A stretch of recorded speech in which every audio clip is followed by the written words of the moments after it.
Hi guys, I want to start a big project here and want to start reading Journey to the West. Well, actually, somebody already did the first chapter and I posted that. Um, but it was only the first chapter, so the other chapters are probably, well, I'm probably gonna have to do the other 99 chapters of 100. Well, I hope not. I also started a project for that on LibriVox, and I hope people will join me and the others and read chapters so that I don't have to read all of the 99 chapters that haven't been read yet. Anyway, here goes the project of reading Journey to the West. I will use the first chapter that has already been read again, and I will add to it the other chapters. I will also add to it, from at least from time to time, some of the Chinese poems, just so that you get an idea of how they sound in Chinese, because they rhyme, even if you don't understand them in Chinese. Anyway, this is going to be, of course, the English version. I'm going to use the China version, the China translation, which is, I think, also what has been used in the one chapter that has already been done. And since I'm German, maybe in the future I will also read it in German, because there has never been a German translation for this. So maybe I can even do a German translation, but this is for the future. So here it goes. I will first add the first chapter again, and then I will continue on with the second chapter. So the first chapter isn't read by me, and then it continues with the second chapter, which is read by me. In addition to adding some of the poems in Chinese, I will also add some of the drawings that have been included in the various editions as a background. As background photos for you to look at, so that you have something to look at in the video. And also from time to time I will add the Chinese in pinyin, or even the Chinese characters when it comes to the poems, so that you can see where we are at. And also, to make this clear, this is going to be the unabridged version, and it's going to be one of the translations. As I said, it's going to be based on a China translation, which is complete, including the poems and including all the chapters. It is unabridged, not censored, not shortened, not cut. It's the whole thing, and as far as I know, this has never been done before. So it's a big thing, and this is probably the only place where you're ever gonna hear that. Journey to the West by Wu Chang'eng, read by Benjamin Peterson. Chapter 1. The divine root conceives and the spring breaks forth. As the heart's nature is cultivated, the great way arises. Before chaos was divided, heaven and earth were one. All was a shapeless blur, and no men had appeared. Once Pangu destroyed the enormous vagueness, the separation of clear and impure began. Living things have always tended towards humanity. From their creation, all beings improve. If you want to know about creation and time, read Difficulties Resolved on the Journey to the West. 混沌未分天地乱，茫茫渺渺无人见。自从盘古破鸿蒙，开辟从清浊变，负载群生养智人，发明万物皆成善，欲知造化会元功，须看西游释厄传。In the arithmetic of the universe, 129,600 years make one cycle. Each cycle can be divided into 12 phases, 1 through 12 respectively, the 12 branches. Each phase lasts 10,800 years. Now, within a single day, the positive begins at the time 1. At 2, the cock crows. At 3, it is not quite light. At 4, the sun rises. 5 is after breakfast. And at 6, one does business. 7 is when the sun reaches noon, and 8, it is slipping towards the west. 9 is late afternoon. The sun sets at 10. 11 is dusk, and at 12, people settle down for night. If you compare this with the big numbers, then at the end of phase 11, heaven and earth were still one, and no beings had appeared. 5,400 years later came the beginning of phase 12, when all was darkness and there were still no people or other creatures. For this reason it was called chaos. Another 5,400 years later, phase 12 was drawing to a close and a new cycle was about to begin. As phase 1 of the new era approached, gradually there was light. As Shaoyang said, when winter reaches the midpoint of phase 1, the heart of heaven does not move. Where the positive first appears, nothing has yet come to life. At this time, heaven first had a foundation.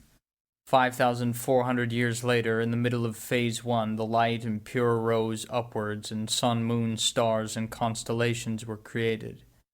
These were called the 4 images, hence saying that heaven began in 1. Another 5,400 years later, when phase 1 was nearing its end and phase 2 was imminent, things gradually solidified. As the Book of Changes says, great is the positive, far-reaching is the negative. All things are endowed and born in accordance with heaven. This was when the earth began to congeal. After 5,400 more years came the height of phase 2, when the heavy and impure solidified, and water, fire, mountains, stone, and earth came into being. These 5 were called the 5 movers. Therefore, it is said that the earth was created in phase 2. After a further 5,400 years, at the end of phase 2 and the beginning of the phase 3, living beings were created. In the words of the Book of the Calendar, the essence of the sky came down, and the essence of earth went up. Heaven and earth intermingled, and all creatures were born. Then heaven was bright, and earth was fresh, and the positive intermingled with the negative. 5,400 years later, when phase 3 was at its height, men, birds, and beasts were created. Thus the 3 powers, heaven, earth, and man, now had their set places. Therefore it is said that man was created in phase 3. Moved by Pan Gu's creation, the 3 emperors put the world in order, and the 5 rulers laid down the moral code. The world was then divided into 4 great continents: the eastern continent of superior body, the western continent of cattle gift, the southern continent of Jambu, and the northern continent of Kuru. This book deals only with the eastern continent of superior body. Beyond the seas there is a country called Aulai. This country is next to an ocean, and in the middle of the ocean is a famous island called the Mountain of Flowers and Fruit. This mountain is the ancestral artery of the 10 continents, the origin of the 3 islands. It was formed when the clear and impure were separated and the enormous vagueness was divided. It is a really splendid mountain, and there are some verses to prove it. It stills the ocean with its might. It awes the jade sea into calm. It stills the ocean with its might. Tides wash its silver slopes and fish swim into its caves. It awes the jade sea into calm. Amid the snowy breakers, the sea serpent rises from the deep. It rises high in the corner of the world where fire and wood meet. Its summit towers above the eastern sea, red cliffs and strange rocks, beetling crags and jagged peaks. On the red cliffs, phoenixes sing in pairs. Lone unicorns lie before the beetling crags. The cry of pheasants is heard upon the peaks. In caves the dragons come and go. There are deer of long life and magic foxes in the woods, miraculous birds and black cranes in the trees. There are flowers of jade and strange plants that wither not. Green pine and bluish cypress ever in leaf. Magic peaches always in fruit. Clouds gather around the tall bamboo. The wisteria grows thick around the mountain brook, and the banks around are newly colored with flowers. It is the heaven supporting pillar where all the rivers meet, the earth's root unchanged through a myriad eons. There was once a magic stone on the top of this mountain which was 36 feet 5 inches high and 24 feet around. It was 36 feet 5 inches high to correspond with the 365 degrees of the heavens, and 24 feet round to match the 24 divisions of the solar calendar. On top of it were 9 apertures and 8 holes, for the 9 palaces and the 8 trigrams.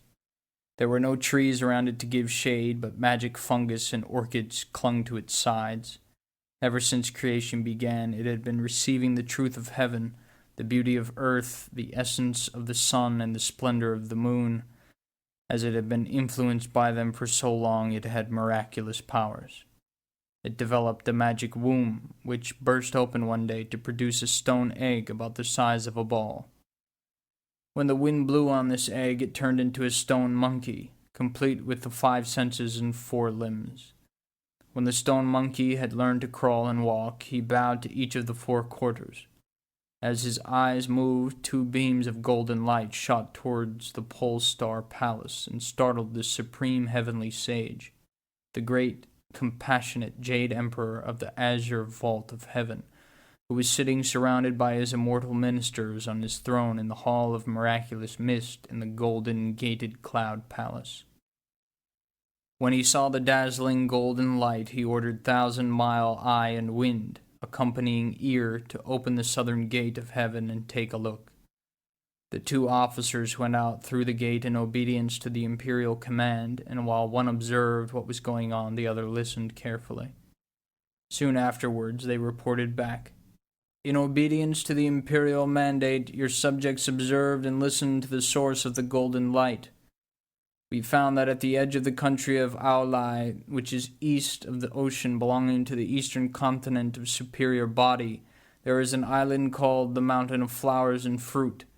A magic stone on top of this mountain produced a magic egg, and when the wind blew on this egg, it turned into a stone monkey, which bowed to each of the 4 quarters. When he moved his eyes, golden light shot towards the pole star palace. But now that he is eating and drinking, the golden light is gradually dying.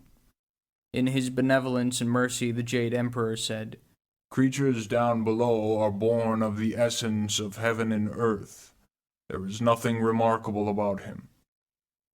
On his mountain, the monkey was soon able to run and jump, feed from plants and trees, drink from brooks and springs, pick mountain flowers, and look for fruit.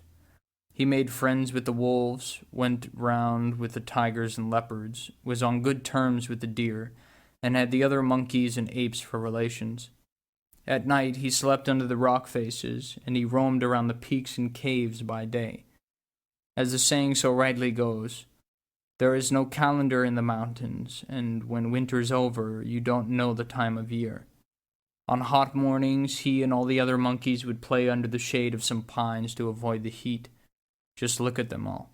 Climbing trees, picking flowers, looking for fruit, throwing pellets, playing knucklebones, running round sandy hollows, building stone pagodas, chasing dragonflies and catching locusts, worshipping the sky and visiting bodhisattvas, tearing off creepers and weaving straw hats, catching fleas, then popping them with their teeth and fingers, grooming their coats and sharpening their nails, beating, scratching, pushing, squashing, tearing, and tugging, playing all over the place under the pine trees, washing themselves beside the green stream. After playing, the monkeys would go and bathe in the stream, a mountain torrent that tumbled along like rolling melons. There is an old saying, birds have bird language and animals have animal talk. All the monkeys said to each other, I wonder where that water comes from. We've got nothing else to do today, so wouldn't it be fun to go upstream and find its source? With a shout, they all ran off, leading their children and calling to their brothers. They climbed up the mountain beside the stream until they reached its source, where a waterfall cascaded from a spring they saw. One white rainbow arcing, 1,000 strands of flying snow, unbroken by the sea winds, still there under the moon. Cold air divides the greeny crags, splashes moisten the mountainside. A noble waterfall cascades, hanging suspended like a curtain. The monkeys clapped their hands and exclaimed with delight, What lovely water! It must go all the way to the bottom of the mountain and join the waves of the sea. Then one monkey made a suggestion. If anyone is clever enough to go through the fall, find the source, and come out in one piece, let's make him our king. When this challenge had been shouted 3 times, the stone monkey leapt out from the crowd and answered at the top of his voice, I'll go, I'll go. Splendid monkey indeed. Today he will make his name. Tomorrow his destiny shall triumph. He is fated to live here. As a king he will enter the immortal's palace. Watch him as he shuts his eyes, crouches and springs, leaping straight into the waterfall. When he opened his eyes and raised his head to look around, he saw neither water nor waves. A bridge stood in front of him, as large as life. He stopped, calmed himself, took a closer look, and saw that the bridge was made of iron. The water that rushed under it poured out through a fissure in the rocks, screening the gateway to the bridge. He started walking towards the bridge, and as he looked, he made out what seemed to be a house.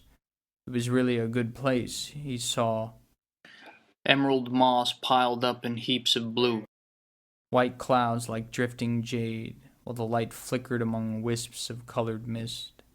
A quiet house with peaceful windows, flowers growing on the smooth bench, dragon pearls hanging in niches, exotic blooms all around, traces of fire beside the stove, scraps of food in the vessels by the table, adorable stone chairs and beds, even better stone plates and bowls. 1 or 2 tall bamboos, 3 or 4 sprigs of plum blossom, a few pines that always attract rain, all just like a real home. He took a good long look and then scampered to the middle of the bridge, from where he noticed a stone tablet. On the tablet had been carved in big square letters, Happy land of the mountain of flowers and fruit, cave heaven of the water curtain. The stone monkey was beside himself with glee. He rushed away, shut his eyes, crouched, and leapt back through the waterfall. We're in luck, he said with a chuckle. All the other monkeys crowded around him, asking, What's it like in there? How deep is the water? There's no water, none at all, replied the stone monkey. There's an iron bridge, and on the other side of the bridge there's a house that must have been made by heaven and earth.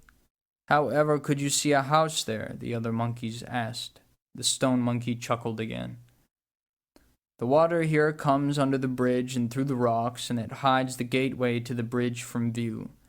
There are flowers and trees by the bridge, and a stone house, too. Inside the house are stone rooms, a stone stove, stone bowls, stone plates, stone beds, and even stone benches. In the middle of all of it is a tablet which says, Happy land of the mountain of flowers and fruit, cave heaven of the water curtain. It's just the place for us to settle down in. There's room there for thousands. Let's all move in, then we won't have to put up with any more nonsense from heaven. In there, we can hide there from the wind and shelter from the rain, with nothing to fear from frost and snow, and never a rumble of thunder. The colored mists glow bright, and the place smells lucky. The pine and bamboo will always be beautiful, and rare flowers blossom every day. The other monkeys were also delighted to hear this, that they said, "You go first and take us with you." The stone monkey shut his eyes, crouched, and leapt again, shouting, "Follow me in, follow me in." The braver monkeys all jumped through. The more timid ones peered forward, shrank back, rubbed their ears, scratched their heads, shouted and yelled at the top of their voices before going in, all clinging to each other. After rushing across the bridge, they all grabbed plates and snatched bowls, bagged stoves and fought over beds and moved everything around. Monkeys are born naughty, and they could not keep quiet for a single moment until they had worn themselves out moving things around. The stone monkey sat himself in the main seat and said, "Gentlemen, a man who breaks his word is worthless. Just now you said that if anyone was clever enough to come in here and get out again in one piece, you'd make him king. Well then, I've come in and gone out and come in.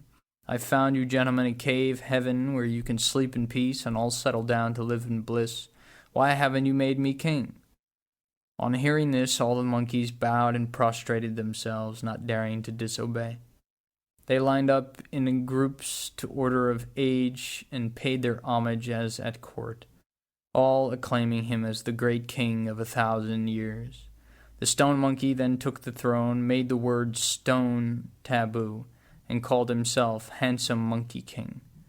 There is a poem to prove it that goes, "All things are born from the three positives. The magic stone was quick with the essence of sun and moon. An egg was turned into a monkey to complete the great way. He was lent a name so that the elixir would be complete. Looking inside, he perceives nothing because it has no form. Outside, he uses his intelligence to create visible things. Men have always been like this. Those who are called kings and sages do just as they wish." Taking control of his host of monkeys, apes, gibbons, and others, the handsome Monkey King divided them into rulers and subjects, assistants and officers. In the morning they roamed the mountain of flowers and fruit, and in the evening they settled down for the night in the water-curtained cave. They made a compact that they would not join the ranks of the birds or go with the running beasts. They had their own king, and they thoroughly enjoyed themselves. In spring they picked flowers for food and drink. In summer they lived off fruit. In autumn they gathered tares and chestnuts. They got through the winter on Solomon's seal. The handsome Monkey King's innocent high spirits could not, of course, last 300 or 400 years. One day he suddenly felt depressed during a banquet with his monkey host, and he started to weep. The startled monkeys crowded round, bowed to him, and asked, "What's the matter, your majesty?" "Although I'm happy now," the Monkey King replied, "I'm worried about the future. That's what's getting me down." The other monkeys laughed and said, "Your majesty is being greedy. We have parties every day. We live in a mountain paradise, in an ancient cave in a divine continent. We are spared the rule of unicorns, the domination of phoenixes, and the restraint of human kings. We are free to do just as we like. We are infinitely lucky. Why make yourself miserable worrying about the future?" To this the Monkey King replied, "Yes, we don't have to submit to the laws and regulations of human kings, and we don't live in terror of the power of birds and beasts. But the time will come when we are old and weak, and the underworld is controlled by the king of hell. When the time comes for us to die, we won't be able to go on living among the blessed, and our lives will have been in vain." All the monkeys covered their faces and wept as every one of them thought about death. Suddenly a gibbon jumped out from their ranks and shrieked in a piercing voice, "If your majesty is thinking so far ahead, this is the beginning of enlightenment. Now of the 5 creatures, there are only 3 that do not come under the jurisdiction of the king of hell." "Do you know which they are?" asked the Monkey King. "Yes," the ape replied. "They are the Buddhas, the immortals, and the sages. They are free from the wheel of reincarnation. They are not born and they do not die. They are as eternal as heaven and earth, as the mountains and the rivers." "Where do they live?" the Monkey King asked. "Only in the human world," the ape replied, "in ancient caves on magic mountains." The Monkey King was delighted to hear this. I shall leave you all tomorrow, he said, and go down the mountain. If I have to, I'll roam the corners of the oceans and go to the edge of the sky to find these three kinds of beings and discover the secret of eternal youth that will keep us out of the clutches of the king of hell forever. Goodness. Because of these words, he was to learn how to be free from the wheel of reincarnation and become the great sage equaling heaven. All the monkeys clapped with approval and said, "Great, great. Tomorrow we'll climb all over the mountain and get lots of fruit to give your majesty. A really big banquet to send you off." The next day, the monkeys set out to pick magic peaches, gather rare fruits, dig out yams, and cut Solomon's seal. Magic fungus and fragrant orchid were collected, and everything was set on the stone benches and the stone tables with fairy wine and dishes. You could see golden pills and pearl pellets, bursting red and plump yellow. The golden pills and pearl pellets were winter cherries, beautiful and sweet. The bursting red and plump yellow were ripe plums, tasty and sharp. Fresh, sweet-fleshed longans with thin skins, fiery lychees with tiny stones in a red sack, branch after branch of crab apples, yellow-skinned loquats with their leaves on, rabbit-head pears, and chicken-heart jujubes. To quench your thirst, remove your cares, and sober you up, fragrant peaches and tender apricots, as sweet and luscious as jade wine, crisp plums and arbutus, as sharp as glistening yogurt, ripe melons with red coats and black seeds, big four-sectioned persimmons with yellow skins, bursting pomegranates, cinnabar pips shining like fire crystal pearls, opened water chestnuts with firm round flesh like golden agate, walnuts and ginkgo fruits to eat with tea, coconuts and grapes to make into wine, dishes loaded with pine cones, yew nuts, filberts and crab apples, tangerines, sugar cane, and oranges covering the table, hot roast yams, tender boiled Solomon's seal, pounded china root and Job's tears, simmered in soup in a stone pot. Although we humans have rare delicacies to eat, we are no happier than those monkeys in the mountains. The host of monkeys ushered the handsome Monkey King to the seat of honor and sat down below him according to age. Each of them took it in turns to bring him wine, flowers, and fruit, and they drank hard for a whole day. The next morning, the handsome Monkey King got up early and ordered, "Children, tear down some old pines and make me a raft. Find a bamboo pole to punt with and load it up with fruit. I'm going." He went aboard the raft all by himself, pushed off with all his might, and floated off toward the waves of the ocean. He intended to sail with the wind and cross the southern Jambu continent.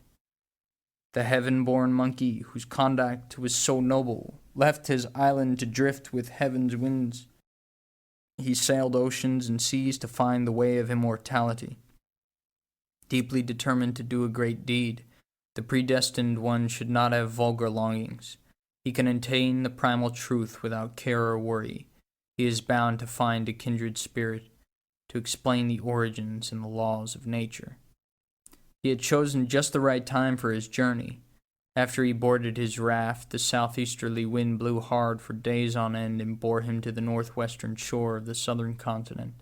Testing the depth of the water with his pole, he found that it was shallow, so he abandoned the raft and jumped ashore.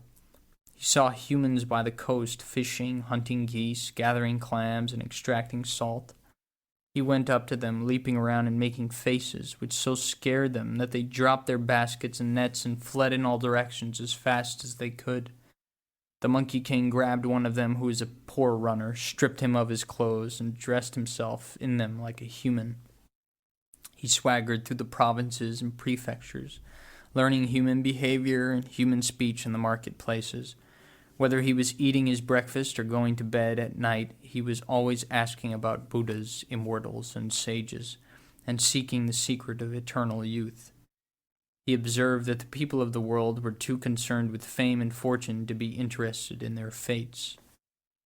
When will the struggle for fame and fortune end? Toiling from morning till night, never pleasing yourself. Those who ride donkeys long for stallions. The prime minister always wants to be a prince. They only worry about having to stop work to eat or dress. They never fear that king of hell will come to get them.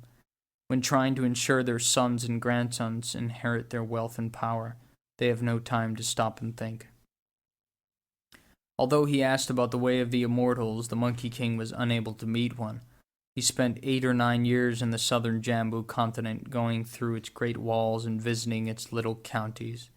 When he found that he had reached the great western ocean, he thought there must be sages and immortals on the other side of it. So he made himself another raft like the last one and floated across the western ocean until he came to the western continent of Cattle Gift.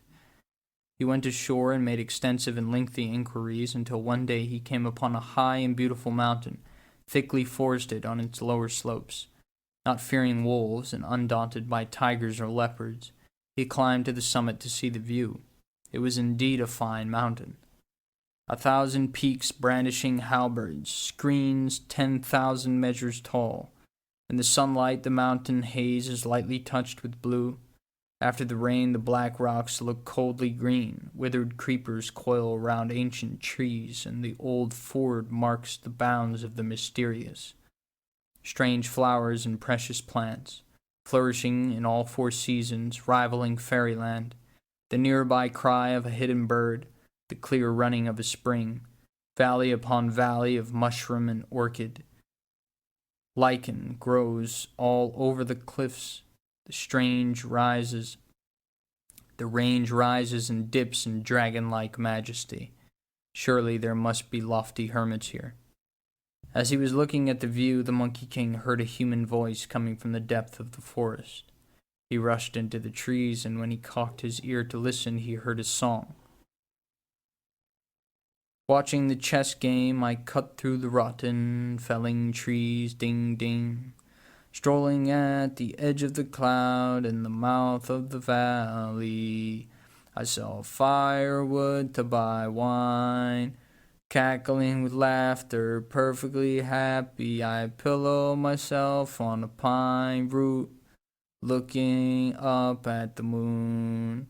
When I wake up, it is light. Recognizing the old forest, I scale cliffs and cross ridges, cutting down withered creepers with my axe. When I've gathered a basketful, I walk to the market with a song and trade it for 3 pints of rice. Nobody else competes with me, so prices are stable. I don't speculate or try sharp practice, couldn't care less what people think of me. Calmly lengthening my days, the people I meet are Taoists and immortals, sitting quietly and expounding the yellow court.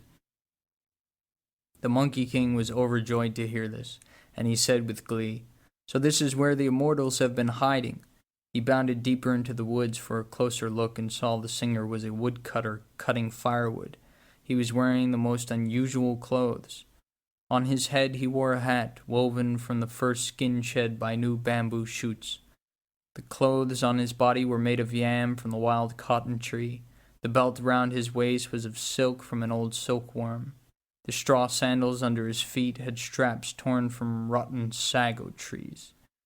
In his hand he held a steel axe. On his back he carried a hempen rope. At climbing pines and felling dead trees, who was a match for this woodcutter? The Monkey King went closer and called to him, "Old immortal, your disciple greets you." The woodcutter dropped his axe in astonishment and turned around to say, No, I don't even have enough to eat or drink, so how can I possibly let you call me an immortal?" "If you're not an immortal," the Monkey King said, "why do you talk like one?" "I don't talk like an immortal," the woodcutter said. "At the edge of the wood just now," the Monkey King replied, "I heard you say, 'The people I meet are Taoists and immortals, sitting quietly and expounding the Manting Feng.' The Manting Feng contains the truth about the way, so if you're not an immortal, what are you?" The woodcutter laughed. "It's quite true that the song is called The Fragrance of the Manting Feng, and an immortal who lives near my hut taught me it. He said he saw how hard I work and how I was always worried, and so he made me sing the song when things were getting me down. It lightens my heart and makes me forget my weariness. I was singing it just now because I had some problems on my mind, and I never imagined that you would be listening. If you've got an immortal for a neighbor, you ought to learn from him how to cultivate your conduct and get him to teach you a recipe for eternal youth. I've had a hard life, the woodcutter replied. My mother and father brought me up till I was about 8, and just when I was beginning to know about life, my father died. My mother remained a widow, and I had no brothers or sisters. As I was the only child, I had to look after my mother morning and night. Now she is old that I can't possibly leave her. Our land is so overgrown that I can't grow enough to feed and clothe both of us, so I have to cut a couple of bundles of firewood, sell in the market for a handful of coppers to buy the few pints of rice that I cook for myself and for my mother. That's why I can't cultivate my conduct. From what you say, the Monkey King replied, you're a filial son and gentleman. You're bound to be rewarded for it one day, but I'd be grateful if you could show me where that immortal lives, so that I can go and pay him my respects. The woodcutter said, It's not far from here. This mountain is the Spirit Tower Heart Mountain, and in it there is the cave of the setting moon and the 3 stars. In that cave lives an immortal called the patriarch Subhuti. I don't know how many disciples he has trained. There are 30 or 40 of them cultivating their conduct with him at the moment. If you take that path south for 2 or 3 miles, you reach his home. The Monkey King tugged at the woodcutter and said, Take me there, elder brother. If I get anything out of this, I won't forget your kindness. You idiot, the woodcutter replied. Didn't you understand what I told you just now? If I went with you, I wouldn't be able to earn my living, and who would look after my poor old mother then? I've got to get on with my woodcutting. Go by yourself. After hearing this, the Monkey King had to take his leave. He came out of the forest and found the path, which led up a mountain slope for 2 or 3 miles. When he saw the cave, he pulled himself up to his full height to take a look, and it was a really magnificent place. Misty clouds, scattered colors, sun and moon shimmered bright. 1,000 ancient cypresses, 10,000 lofty bamboos. 1,000 ancient cypresses, a soft green dawning the rain from the sky. 10,000 lofty bamboos, and a misty valley as azure blue. Outside the gate, rare flowers spread brocade. Beside the bridge wafts the scent of jade flowers. Rocky crags jut, glossy with green moss. On overhanging cliffs, blue lichen grows. Sometimes the call of the crane is heard, and often you see the phoenix soar. The call of the crane echoes beyond the 9th heaven and the Milky Way. When the phoenix soars, the brilliance of its wings colors the clouds. Black apes and white deer can be just made out. Golden lions and jade elephants prefer to keep hidden. If you look closely at the happy land, you will see that it rivals paradise. He saw that the doors of the cave were shut fast and that everything was still, with no sign of any people. He turned round and noticed that there was a stone tablet about 30 feet high and 8 feet wide at the top of the cliff. On it was carved in enormous letters, Spirit Tower Heart Mountain, Cave of the Setting Moon and the 3 Stars. The Monkey King exclaimed with delight, The people here really are honest. The mountain and the cave do exist. He took a good long look, but did not dare to knock on the door. He climbed to the end of a pine branch and ate some pine seeds to amuse himself. Before long, the doors of the cave opened with a creak, and an immortal boy came out. In the nobility of his bearing and the exceptional purity of his features, he was completely different from an ordinary boy. His hair was bound with a pair of silken bands. His flowing gown had 2 capacious sleeves. His face and body were naturally distinguished. His mind and appearance were both empty. For many years a guest beyond the world of things, an eternal child amid the mountains, untouched by any speck of dust, he let the years go tumbling by. When this boy had come out, he shouted, Who's making that row out here? The Monkey King scampered down the tree, went up to him, and said with a bow, Immortal child, I am a disciple who has come to ask about the way and study under the immortal. The last thing I would do would be to make a row here. The boy laughed. So you've come to ask about the way, have you? Yes. the Monkey King replied. Our master has just got up, the boy said, and has now mounted the dais to expound the way. Before he had started to explain about the origins, he told me to open the door. He said, there is someone outside who wants to cultivate his conduct. Go and welcome him. I supposed he must have meant you. Yes, he meant me, the Monkey King said with a smile. Come with me, the boy said. The Monkey King straightened his clothes and followed the boy deep into the depths of the cave. He saw majestic pavilions and towers of red jade, pearl palaces, and gateways of cowrie, and countless rooms of silence and secluded cells, leading all the way to a jasper dais.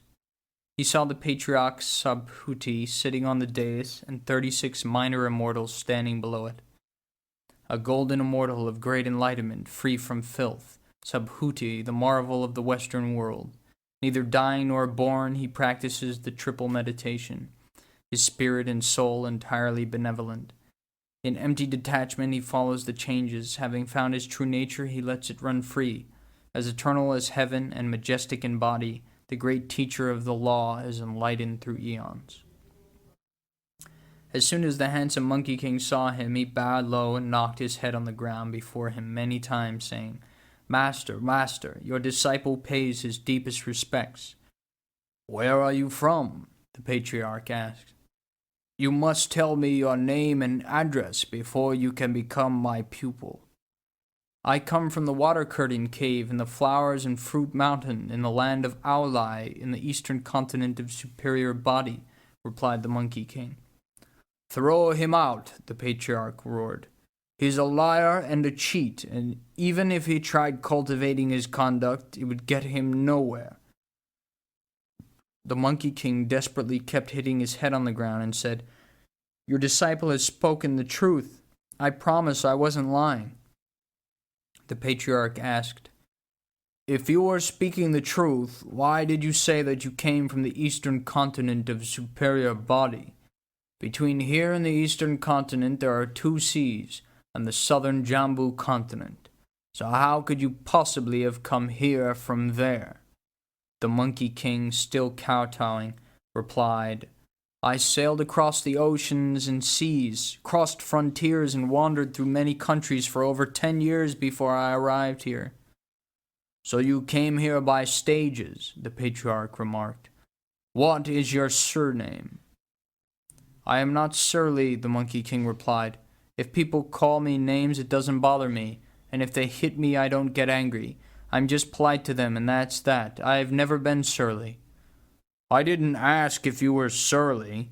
I wanted to know the surname you inherited from your parents. I didn't have any parents, the Monkey King replied. If you had no parents, did you grow on a tree? I grew not on a tree, but in a stone, the Monkey King replied. All I remember is that there was a magic stone on top of the flower and fruit mountain, and that one year the stone split open and I was born. Concealing his delight at hearing this, the patriarch remarked, In other words, you are born of heaven and earth. Walk around for a moment and let me have a look at you. The Monkey King leapt to his feet and shambled around a couple of times. The patriarch smiled and said, Though you have rather a base sort of body, you look like one of the rhesus monkeys that eat pine seeds, and I ought to give you a surname that fits your appearance and call you Hu, macaque. The elements that make up the character Hu are animal, old, and moon. What is old is ancient, and the moon embodies the negative principle, and what is ancient and negative cannot be transformed. But I think I would do much better to call you Sun, monkey.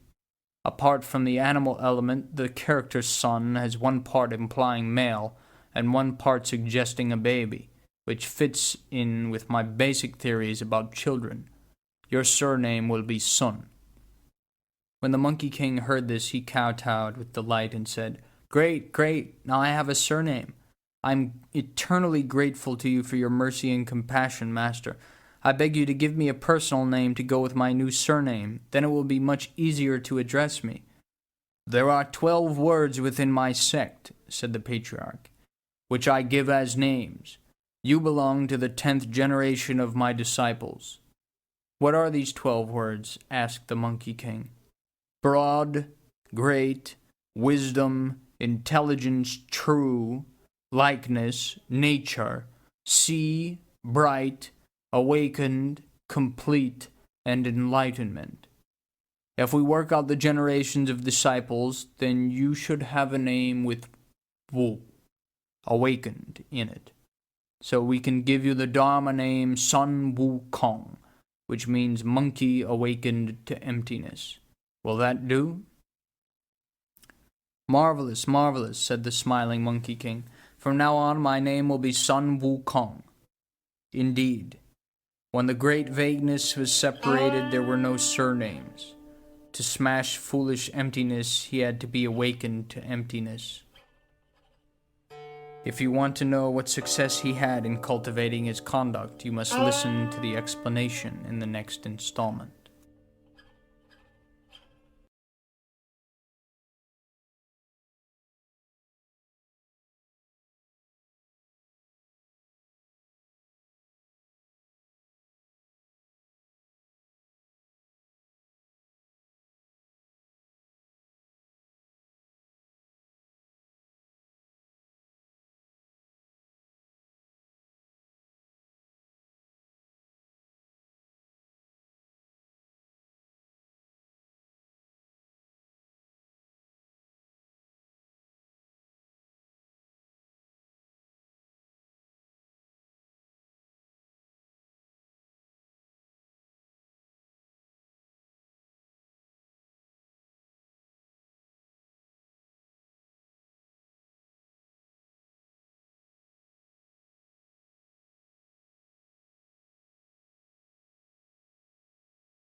Okay, so this was the first chapter, which has already been done by someone else, as you just saw.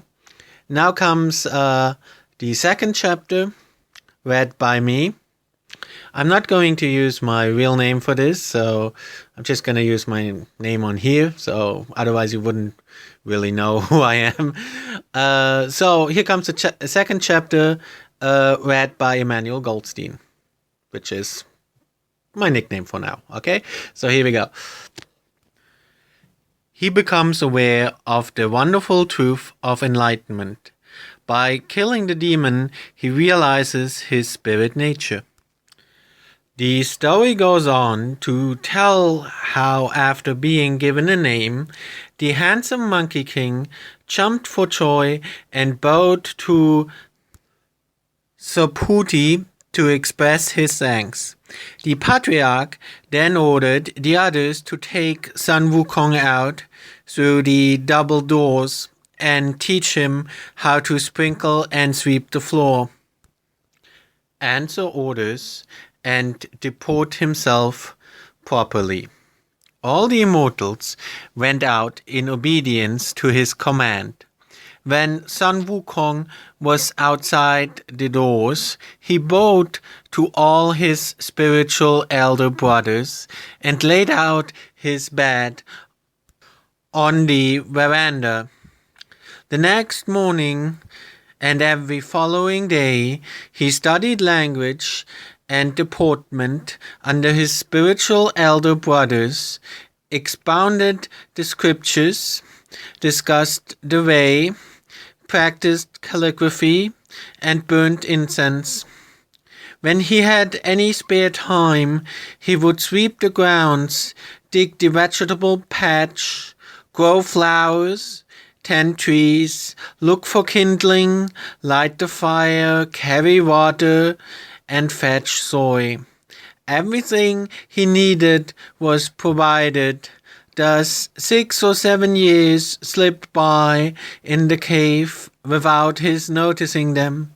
One day the patriarch took his seat on the dais, called all the immortals together, and began to explain the Great Way. Okay, here comes a little annotation by me. Most of the time when they talk about way or the great way, etc., the word that is used in Chinese is Dao. Yeah. So when he says the great way, right now in Chinese it is Da Dao, great Dao. Okay. Here comes another poem. Here is how it sounds in Chinese. 一日，祖师登坛高坐，唤集诸仙，开讲大道。真个是天花乱坠，地涌金莲，妙演三乘教，精微万法全。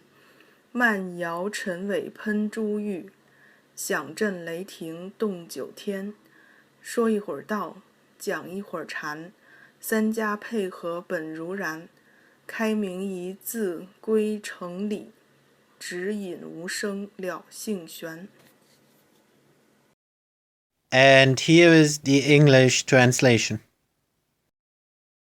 Heavenly flowers fell in profusion, while golden lotuses burst forth from the earth. Brilliantly he expounded the doctrine of the three vehicles, setting forth 10,000 dharmas in all their details. As he slowly waved his whisk, jewels fell from his mouth, echoing like thunder and shaking the 9 heavens, now preaching the way, now teaching meditation. He showed that the 3 beliefs are basically the same. In explaining a single word, he brought one back to the truth, and taught the secrets of avoiding birth and understanding one's nature. As Monkey sat at the side listening to the exposition, he was so delighted that he tugged at his ear, scratched his cheek, and smiled. He could not help waving his hands and stamping. When the patriarch noticed this, he said to Monkey, "Why are you leaping around like a madman in class instead of listening to the lesson?" "Your disciple is listening to the exposition with all his attention," Monkey replied. "But your marvelous words made me so happy that I started jumping around without realizing what I was doing. Please forgive me." To this the patriarch replied, "If you really understand my marvelous words, then answer this question. How long have you been in my cave?" "Your disciple was born stupid," Monkey replied, "so I have no idea how long I've been here. All I know is that whenever the fire in the stove goes out, I go to the other side of the mountain to collect firewood, and there I see a hill covered with fine peach trees. I've had 7 good feeds of peaches there. That hill is called Tender Peach Hill. If you have eaten there 7 times, you must have been here 7 years. What sort of way do you want to learn from me?" So actually he's asking what sort of Tao should he teach him. Okay. "That depends on what you teach me, master. As long as there is a width of way to it, your disciple will learn it.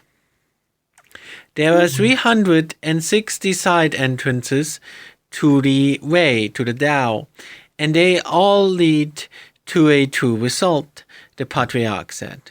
"Which branch would you like to study?" "I will do whatever you think best, master," replied Monkey. "What about teaching you the way of magic arts?" "What does the way of magic arts mean?" "Magic arts," the patriarch replied, "include summoning immortals, using the magic sandboard, and divining by milfoil. With them, one can learn how to bring on good fortune and avert disaster. Can you become an immortal this way? Asked Monkey. No, certainly not, replied the patriarch. No, shan't learn it. Shall I teach you the way of sects? The patriarch asked. What are the principles of the sects? Said Monkey. Within the branch of sects, there is Confucianism, Buddhism, Taoism, the study of the negative and positive, Mohism, medicine, reading scriptures, and chanting the name of a Buddha. You can also summon immortals and sages with this branch. Can you attain immortality that way? Asked Monkey. To try and attain immortality that way, the patriarch replied, is like putting a pillar in the wall. Master, Monkey said, I'm a simple chap and I can't understand your technical jargon. What do you mean by putting a pillar in the wall? When a man builds a house and wants to make it strong, he puts a pillar in the wall, but when the day comes for his mansion to collapse, the pillar is bound to rot. From what you say, Monkey observed, it is not eternal. No, shan't learn it. Shall I teach you the way of silence? The patriarch asked. What true result can be got from silence? Said Monkey. It involves abstaining from grain, preserving one's essence, silence, inaction, meditation, abstaining from speech, eating vegetarian food, performing certain exercises when asleep or standing up, going into trances, and being walled up in total isolation. Is this a way of becoming immortal? Monkey asked. It is like building the top of a kiln with sun-dried bricks, the patriarch replied. You do go on, master, said Sun Wukong. I've already told you that I can't understand your technical jargon. What does building the top of a kiln with sun-dried bricks mean? If you build the top of a kiln with sun-dried bricks, they may make it look all right, but if they have not been hardened with fire and water, then they will crumble away in the first heavy rainstorm. There is nothing eternal about that either, then, replied Monkey. No, shan't learn that. Shall I teach you the way of action then? The patriarch asked. What is that like? Monkey asked.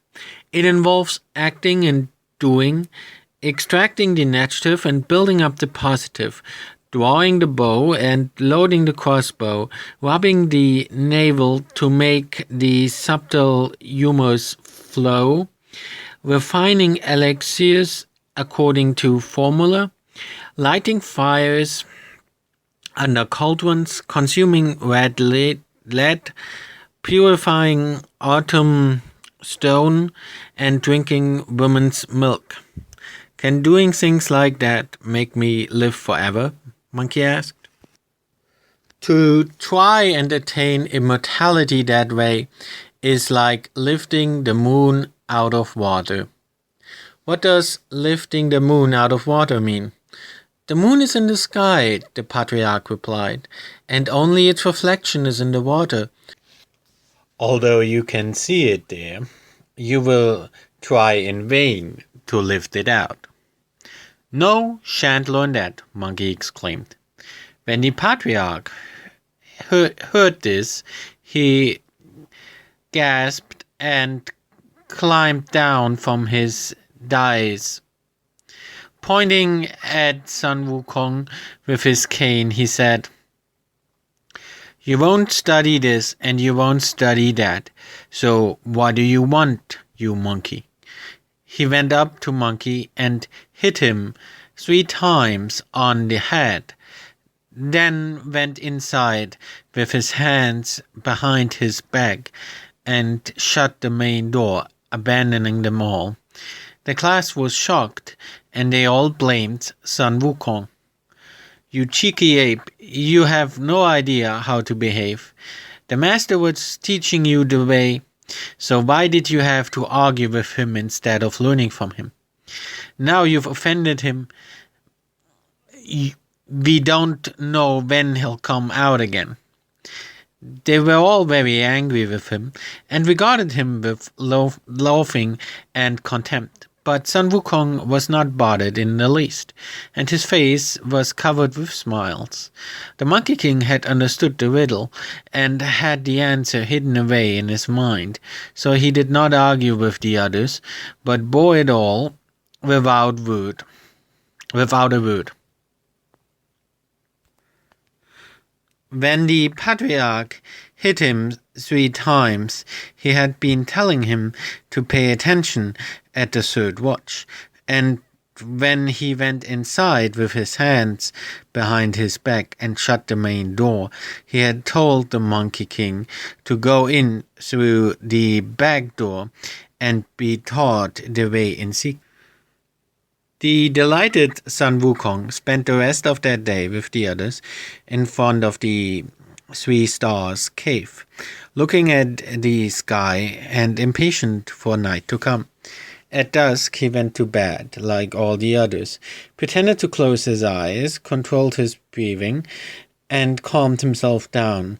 Nobody beats the watches or calls out the hour in the mountains, so he had no way of knowing the time except by regulating the breath going in and out of his nose.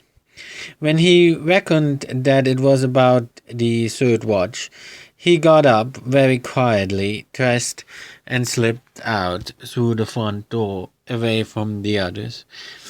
When he was outside, he looked up and saw the moon was bright and clear and cold.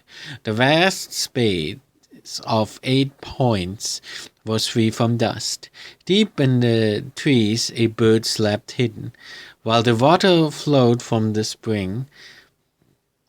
Fireflies scattered their lights, and a line of geese was stretched across the clouds.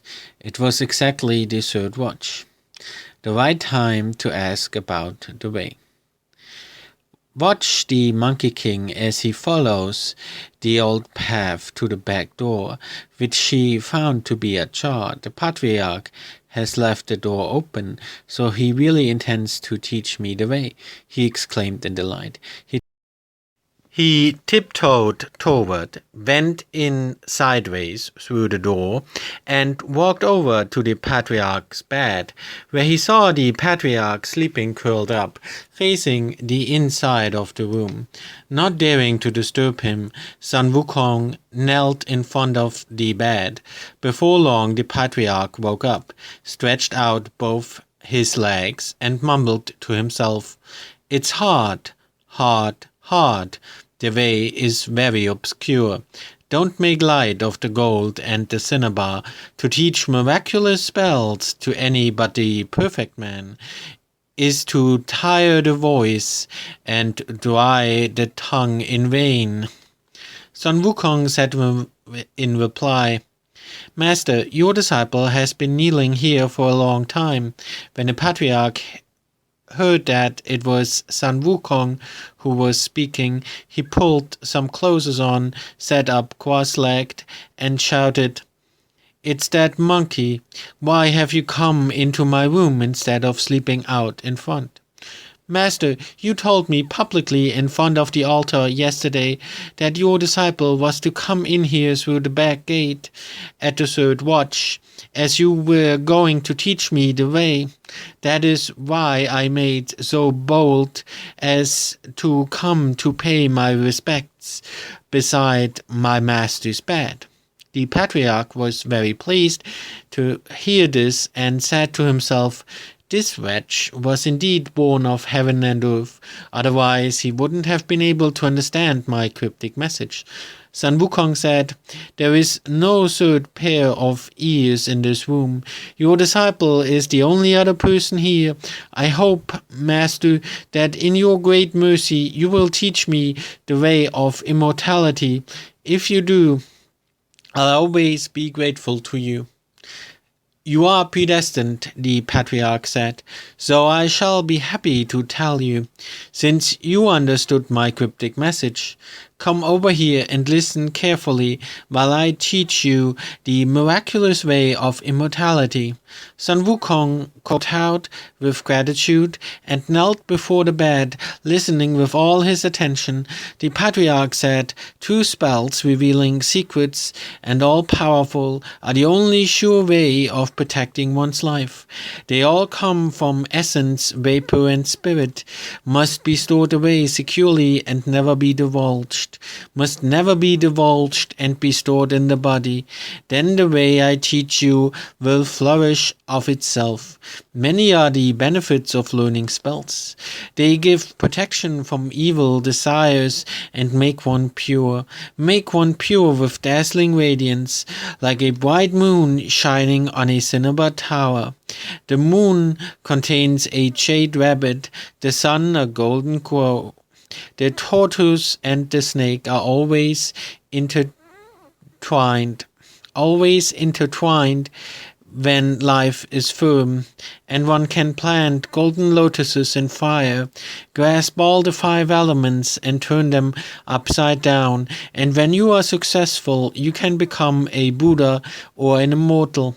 The patriarch's explanation went to the root of things, and Sun Wukong's heart was filled with bliss as he committed the spells to memory. He bowed to the patriarch to express his deep gratitude and went out of the back door to look. He saw that there was a trace of white in the east, while the golden light of the moon was shining in the west. He went to the front door by the old path, pushed it open gently, and went in. He sat down where he had been sleeping earlier, shook his bedding, and said loudly, it's dawn, get up."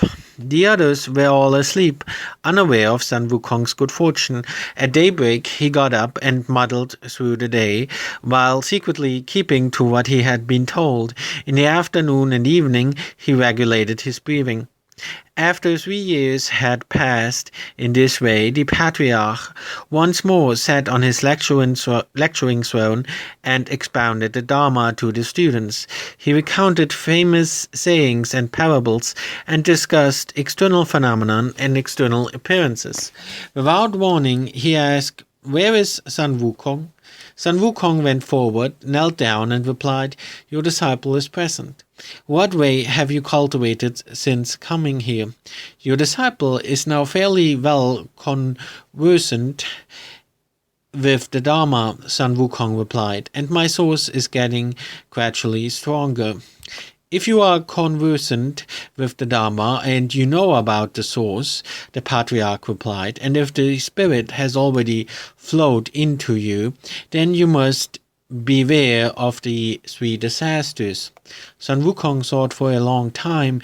Then he said, "Patriarch, you're talking rubbish. I have often heard that the way is lofty and its power mighty, that it is eternal as heaven, that it can overcome fire and water and prevent all illnesses from arising. So how could there be 3 disasters?" To this the patriarch replied, "This is not the ordinary way. It involves seizing the very creation of heaven and earth and encroaching on the hidden workings of the sun and moon. Once the elixir is made, devils and spirit cannot tolerate it, although it will preserve the youthfulness of your face and prolong your life. In 500 years' time, heaven will strike you with a thunderbolt.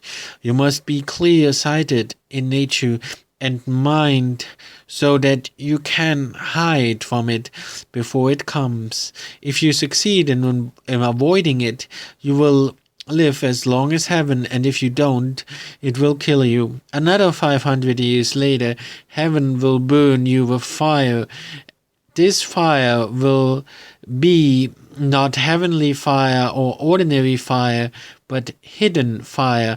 It will burn you from the soles of your feet to the crown of your head. Your 5 viscera will be reduced to ashes.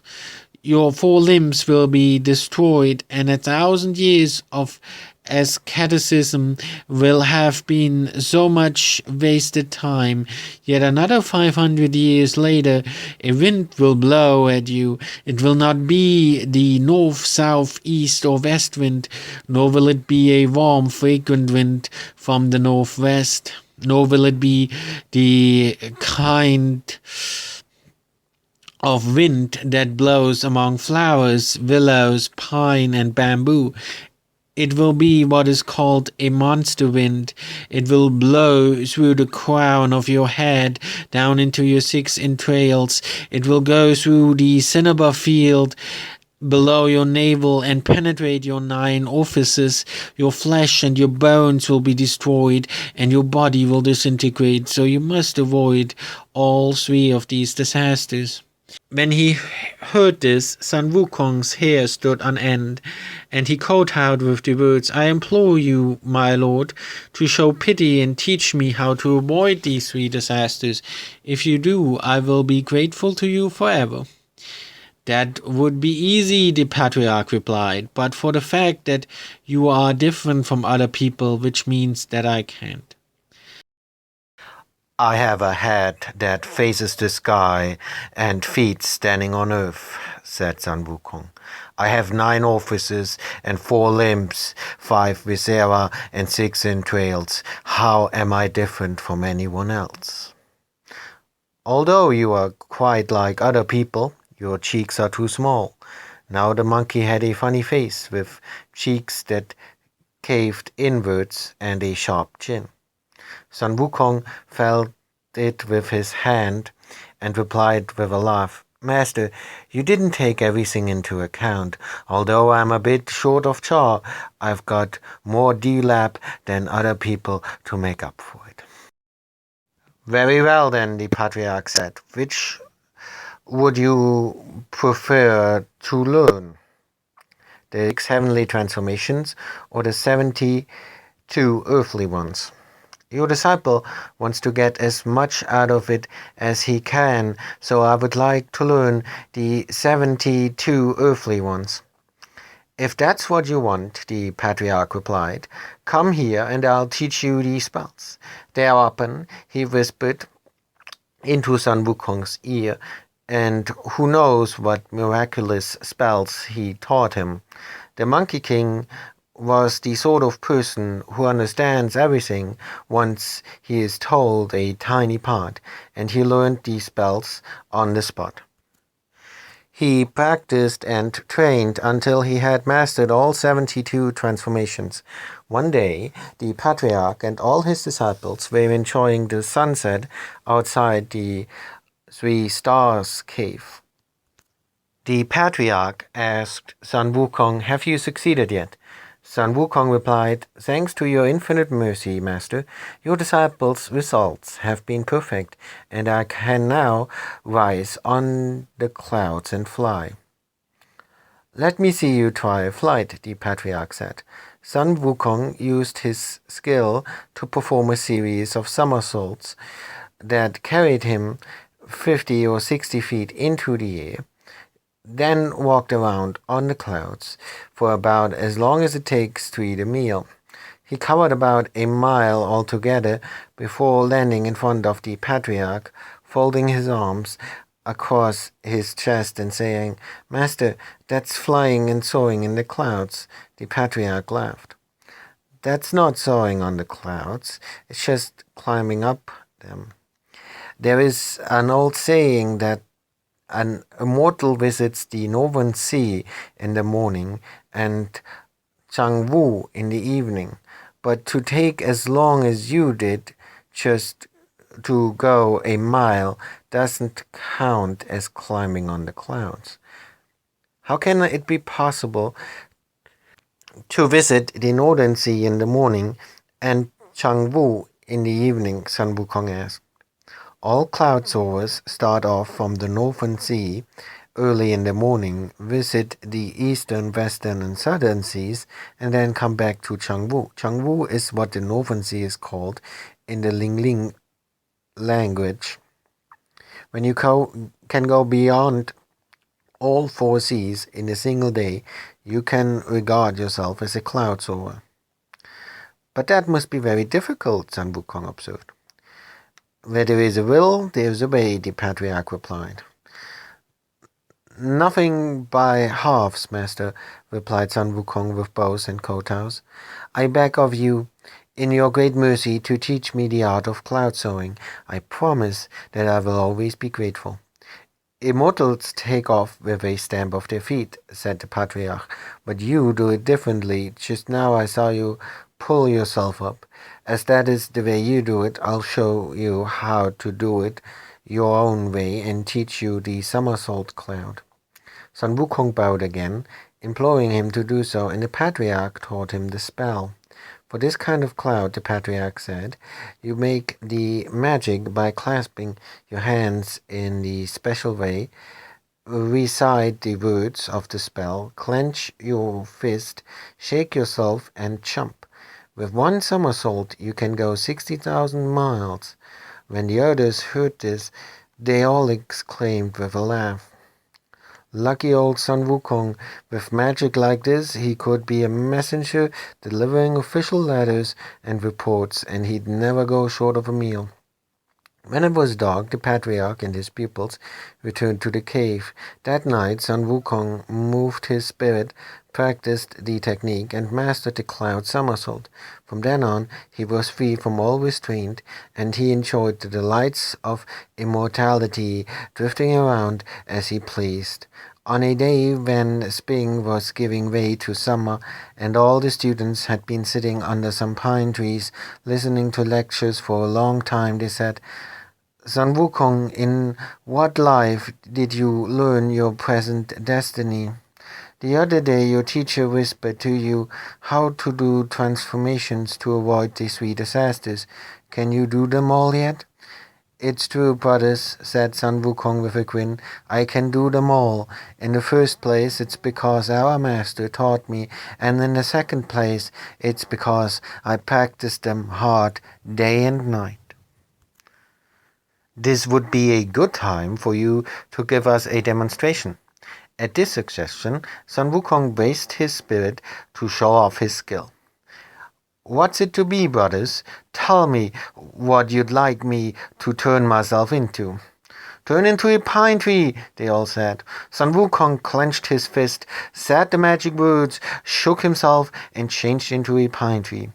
It was truly green and misty throughout the four seasons, raising its upright beauty to the clouds, not in the least like a demon monkey. Every inch a tree that withstands frost and snow. When the students saw it, they clapped their hands and chuckled aloud, saying, good old monkey, good old monkey. They did not realize that the row they were making had disturbed the patriarch, who rushed out through the door, dragging his stick behind him. Who's making a row out here? He asked. The students hurriedly pulled themselves together, straightened their clothes, and went over to him. Sun Wukong, who had now resumed his real appearance, said from the forest, Master, we were holding a discussion here, and there were no outsiders making a din. Yelling and shouting like that? The patriarch angrily roared. Is no way for those cultivating their conduct to behave. If you are cultivating your conduct, the subtle vapors escape when you open your mouth, and when you wag your tongue, trouble starts. What was all the laughing and shouting about? Just now, Sun Wukong did a transformation for fun. We told him to turn himself into a pine tree, and he did. We all praised and applauded him, which was why we disturbed you with the noise, Master. We beg you to forgive us.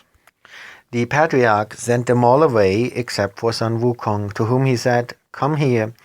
Is that a way to use your spirit to change into a pine tree? Is this a skill you should be showing off in front of people?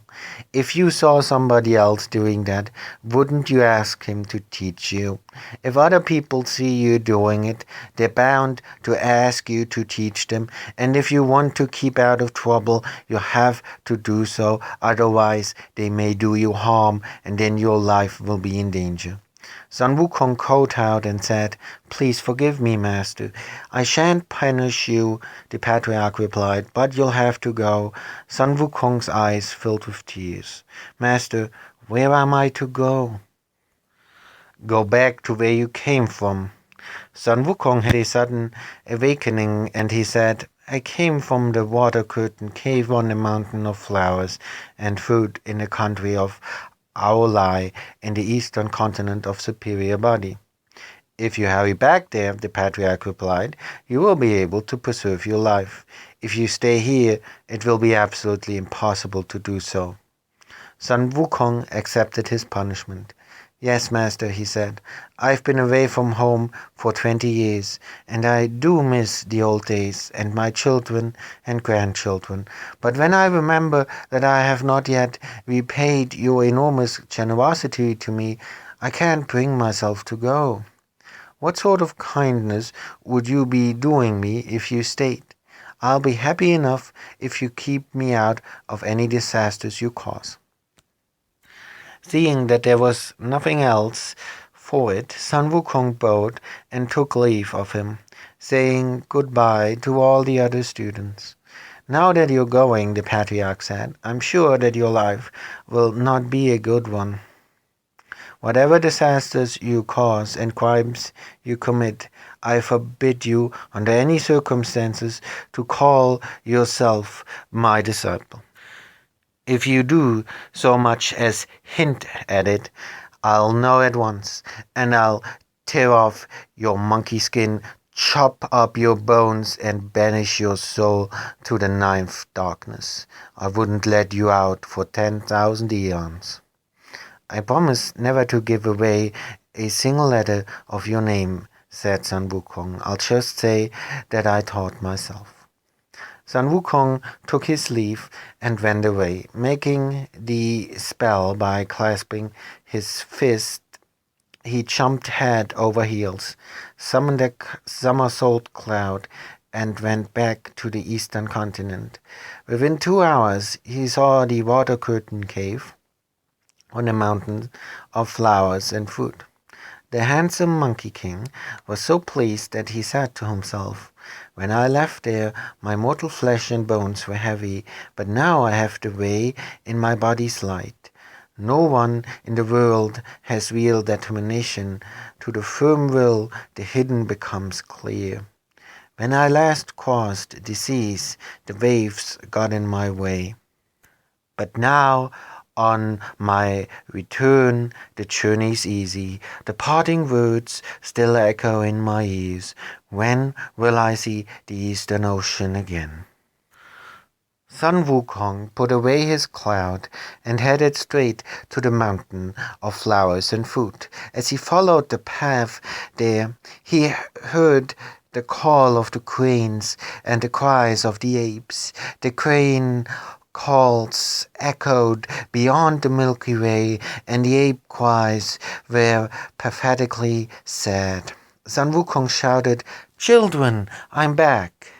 Big monkeys and little monkeys came bounding in their thousands and tens of thousands from caves in the cliffs, from the grass and flowers, and down from the trees. They all crowded round the handsome Monkey King, kowtowed and said, "Your Majesty, you're a cool one. How could you stay away for so long, abandoning us all here? We've been desperate for you to come back. A demon has been mistreating us terribly. He occupied our water curtain cave, and we've been fighting for our lives with him. Recently, he's been stealing our things and carrying off many of our youngsters. We've had to stay awake all night to guard our families. Thank goodness you've come back. Another year without you, Your Majesty, and every one of us would be under his control, cave and all. Sun Wukong was furious. Who is this demon? What an outrage! Tell me everything about him, and then I'll go and give him what's coming to him. The monkey host kowtowed again and said, Your Majesty, the wretch calls himself the Demon King of Confusion. He lives north of here. How far away is his lair? Sun Wukong asked.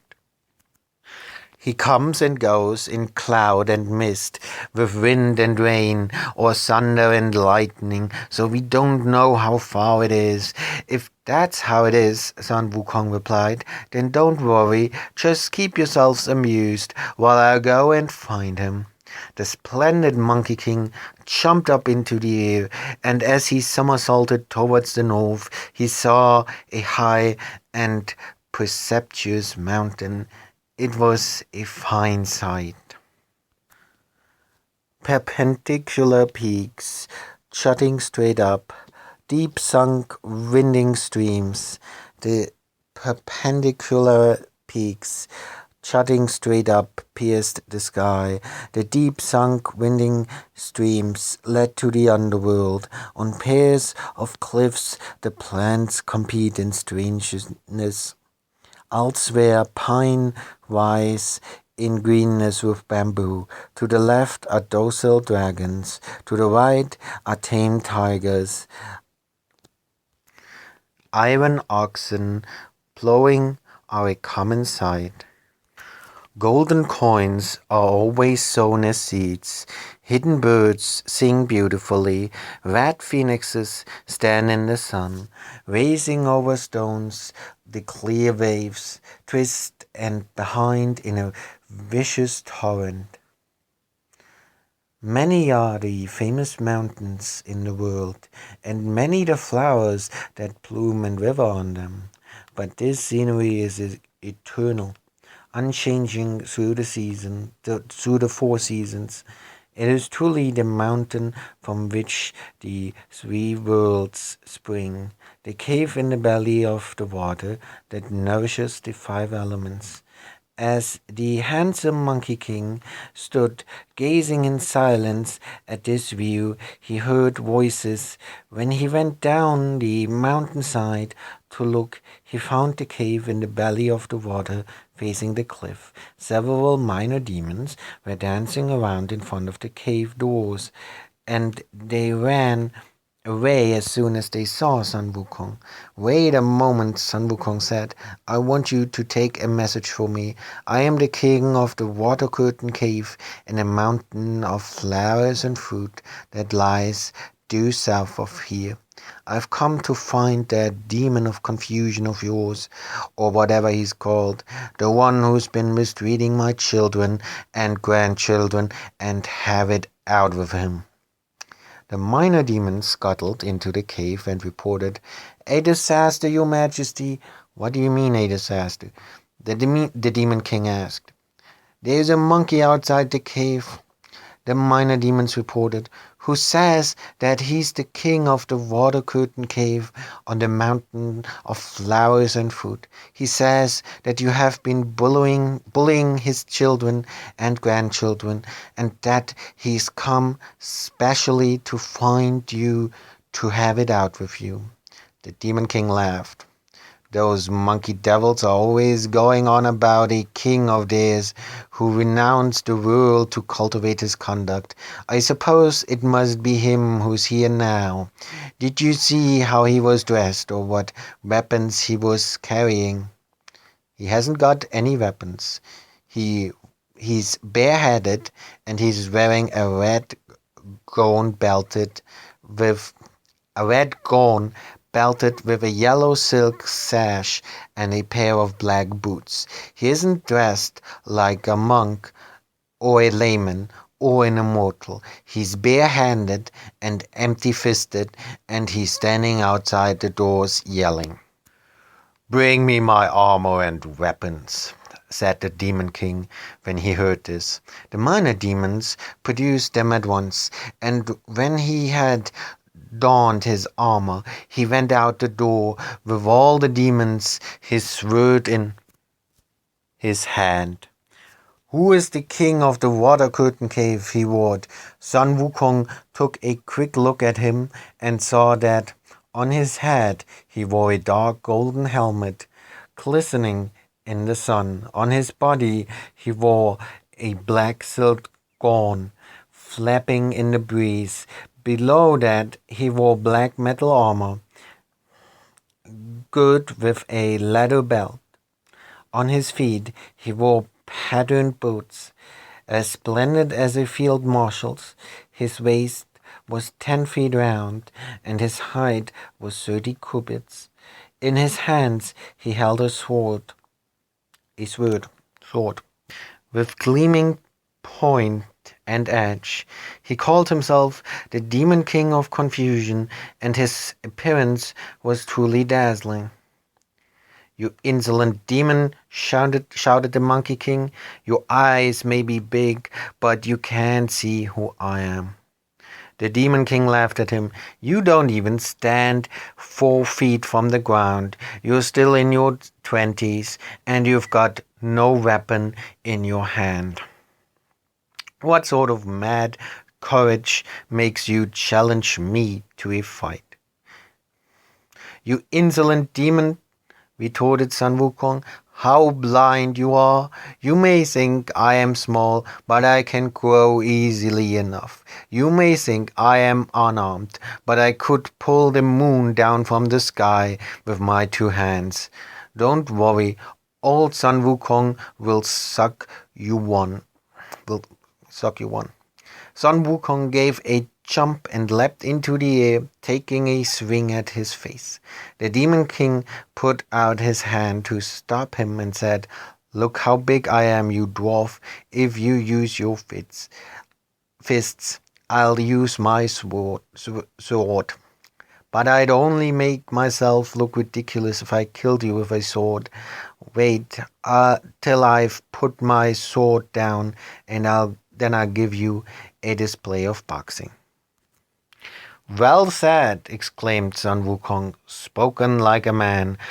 Come on then." The Demon King dropped his guard to throw a punch, and Sun Wukong rushed in towards him, punching and kicking. When he spread out his hand, it was enormous, and when he clenched his fist, it was very hard. Sun Wukong hit the Demon King in the ribs, kicked his backside, and smashed several of his joints. The Demon King seized his steel sword that was as big as a plank and swung it at Sun Wukong's skull. Sun Wukong dodged the blow, and the sword only split air. Seeing how ugly the Demon King had turned, Sun Wukong used his magic art of getting extra bodies. He pulled out one of his hairs, popped it in his mouth, chewed it up, and blew it out into the air, shouting, "Change!" It turned into 200 or 300 little monkeys, who all crowded round him. Sun Wukong now had an immortal body, and there was no magic transformation of which he was not capable. Since he had followed the way, he could change each of the 84,000 hairs on his body into anything he wanted.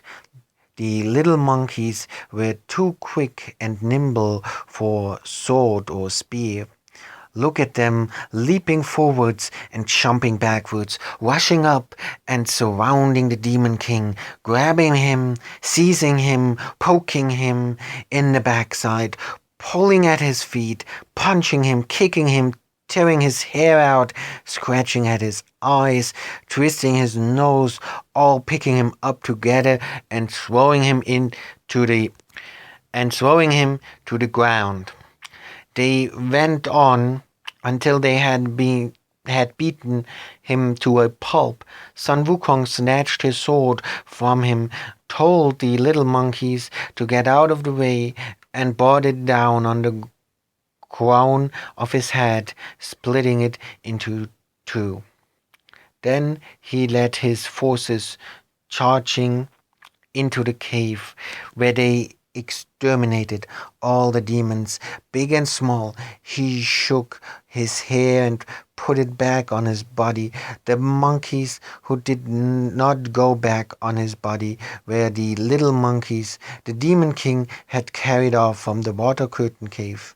Sun Wukong asked them how they had gotten there. There were 30 or 40 of them, and they replied with tears in their eyes, "It was after your majesty went off to become an immortal. He has been fighting with us for the last 2 years. He brought us all here by force. All the things here, the stone bowls and plates, were stolen from our cave by that beast. If it's your stuff, take it all out," said Sun Wukong. He then set fire to the cave in the belly of the water and burned it to a cinder. "Come back with me," he ordered the monkeys. "Your Majesty," they replied, "when we came here, all we could hear was the wind howling in our ears as it blew us here, so we don't know the way. How are we ever going to get back?" "There is nothing at all to that spell he used," said Sun Wukong. "I can do it too, as now I only have to know the smallest bit about something to understand it completely. Shut your eyes and don't worry." Splendid Monkey King, he recited a spell, took them riding on a hurricane, and then brought the cloud down to the ground. "Open your eyes and look, children," he shouted.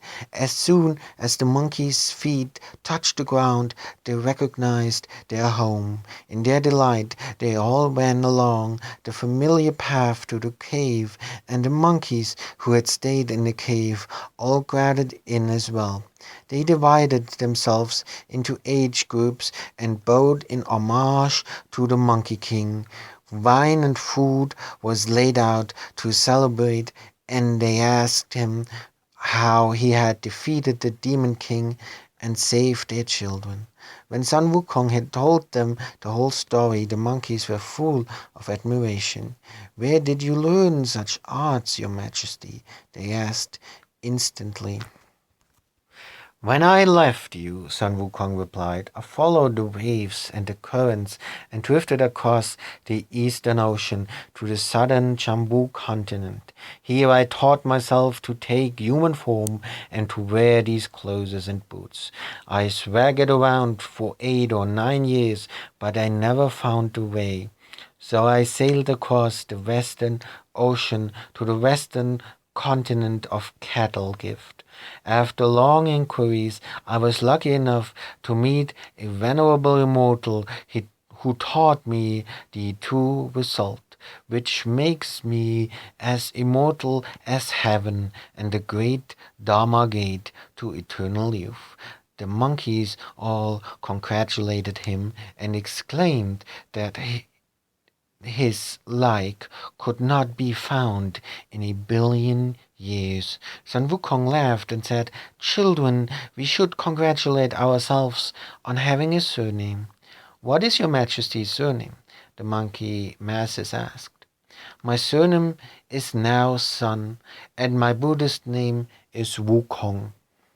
The monkeys all clapped their hands with joy and said, "Your Majesty is Old Sun, and we are Second Sun, Third Sun, Thin Sun, Little Sun, a family of suns, a nation of suns, a den of suns." They all offered Old Sun their respect with big plates and small bowls of coconut toddy, grapevine, magic flowers, and magic fruit. The whole household was happy, my word. By uniting themselves with a single surname, they are waiting to be transferred to the register of immortals. If you don't know how this ended, and want to know about the rest of their lives there, then listen to the explanation in the next installment. Chapter 3. The 4 seas and 1,000 mountains all submit. In the 9th hell, the 10th category is struck off the register. We have related how the handsome Monkey King returned home in glory, bringing a large sword he had captured when he killed the Demon King of Confusion. From then on, they practiced the military arts every day. He asked the little monkeys to cut down bamboo to make spears, carve swords out of wood, and learn to use banners and whistles. They learned to advance and retreat, and built a camp with a stockade around it. They spent a lot of time playing at this. Once Sun Wukong was sitting in his seat of meditation when he wondered what would happen to us if our games were taken for the real thing. What if it alarmed some human monarch or gave offense to some king of birds or beasts? They might say that we were having military training for rebellion and attack us with their armies. You would be no match for them with your bamboo spears and wooden swords. We must have really sharp swords and halberds. What are we to do about it? When the monkeys heard this, they all said with alarm, "Your Majesty has great foresight, but there is no way we can get them." When it was the turn of 4 older monkeys to speak, 2 bare-bottomed apes and 2 gibbons, they came forward and said, "Your Majesty, if you want sharp weapons, they can be very easily obtained." "How could it be easy?" asked Sun Wukong. "To the east of our mountain," they replied, "there is a lake, some 70 miles wide, that is the boundary of the country of Aulai. That country has a princely capital, and a huge number of soldiers and civilians live in the city. It must have workshops for gold, silver, bronze, and iron.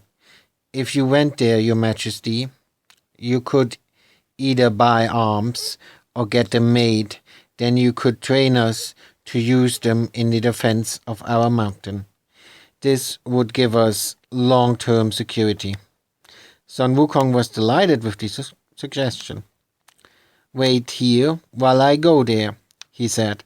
Splendid Monkey King, he leapt on his somersault cloud, crossed the 70 miles of lake, and saw that on the other side there was indeed a city wall, a moat, streets, market, 10,000 houses, 1,000 gates, and people coming and going in the sunlight.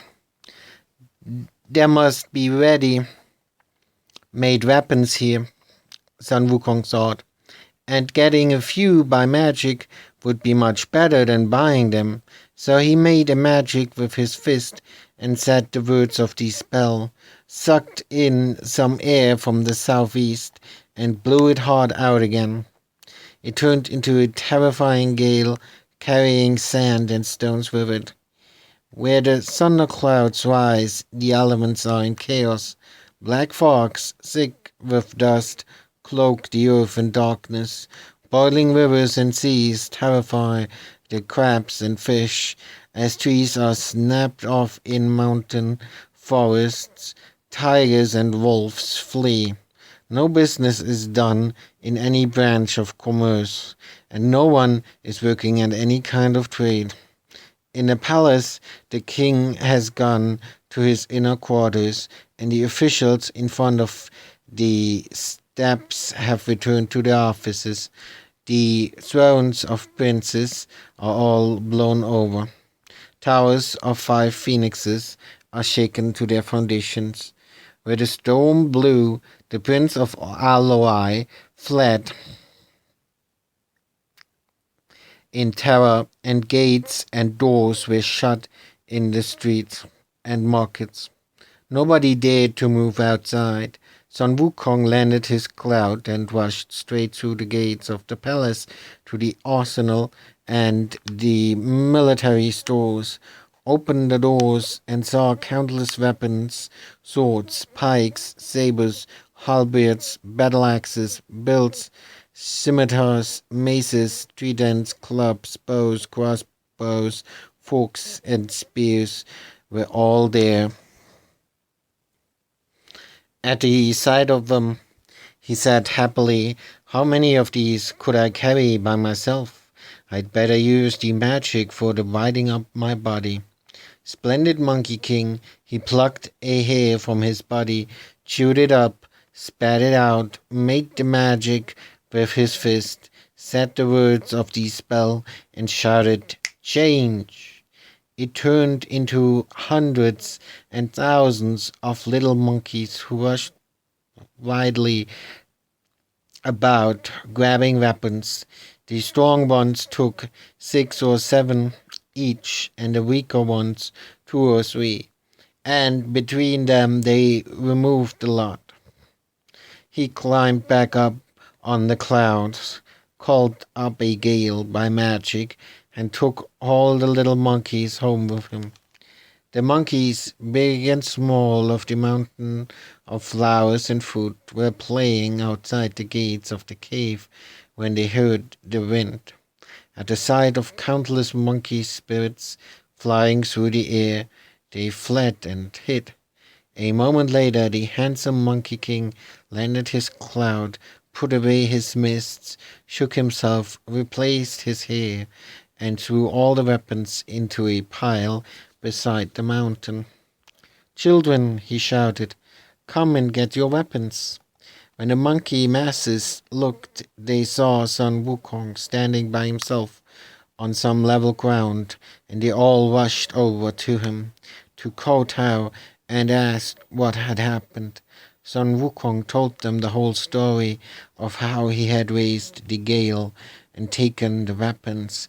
After all the monkeys had thanked him, they snatched sabers, grabbed swords, seized battle axes, fought for pikes, drew bows, stretched crossbows, shouted, yelled, and so amused themselves for the rest of the day.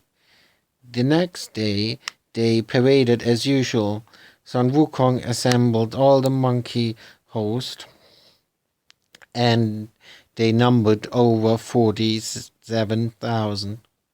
This had alarmed all the strange beasts of the mountain: wolves, monsters, tigers, leopards, deer, muntjacs, river deer, foxes, wild cats, badgers, raccoons, lions, elephants, horses, orang-utans, bears, stags, wild boar, mountain cattle, antelopes, rhinoceroses, little dogs, huge dogs, the kings of various kinds of monsters, 72 in all came to pay homage to the Monkey King. They offered tribute every year and attended court in each of the 4 seasons. They also took part in drill and paid their seasonal grain levies. Everything was so orderly that the mountain of flowers and fruits was as secure as an iron bucket or a wall of bronze. The kings of the monsters sent gongs, drums, colored flags, helmets, and armor in great abundance, and every day there were military exercises.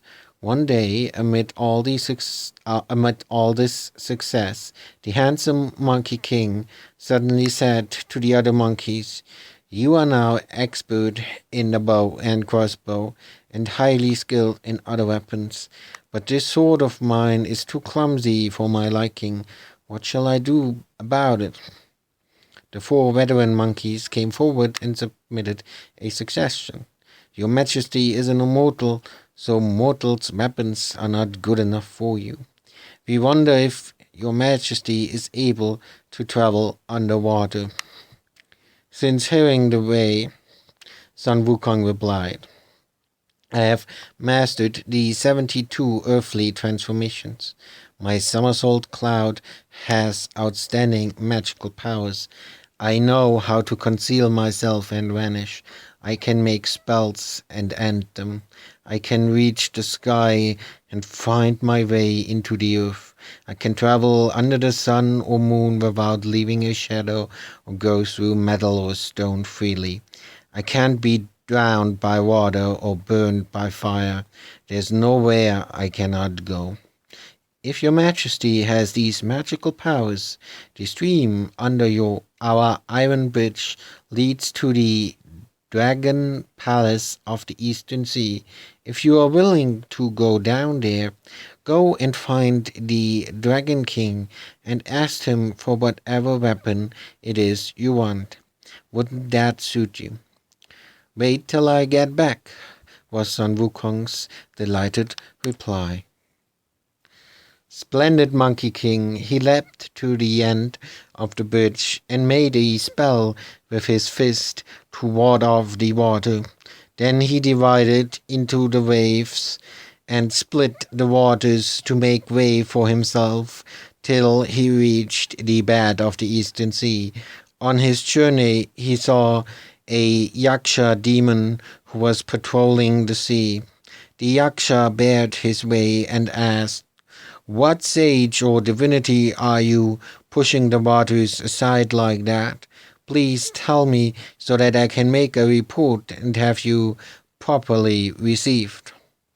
"I am the heaven-born sage Sun Wukong from the mountain of flowers and fruits, and your old Dragon King's close neighbor. How is it you don't know me?" When the Yaksha heard this, he hurried back to the Crystal Palace and reported, "Your Majesty, Sun Wukong, the heaven-born sage from the mountain of flowers and fruit, who says he is your neighbor, is coming to your palace." Ao Guang, the old Dragon King of the Eastern Sea, leapt to his feet and went out to meet Sun Wukong with his dragon sons and grandsons, his prawn soldiers and his crab generals. "Come in, exalted immortal," he said, taking Sun Wukong into the palace, where they introduced themselves, seated him in the place of honor, and offered him tea. Then the Dragon King asked him, "Exalted immortal, when did you find the way, and what magic arts did you acquire?" "After my birth," said Sun Wukong, "I renounced the world and cultivated my conduct, and thus obtained an immortal and indestructible body. Recently I have trained my sons and grandsons to guard our cave, but unfortunately I have not yet found myself a weapon.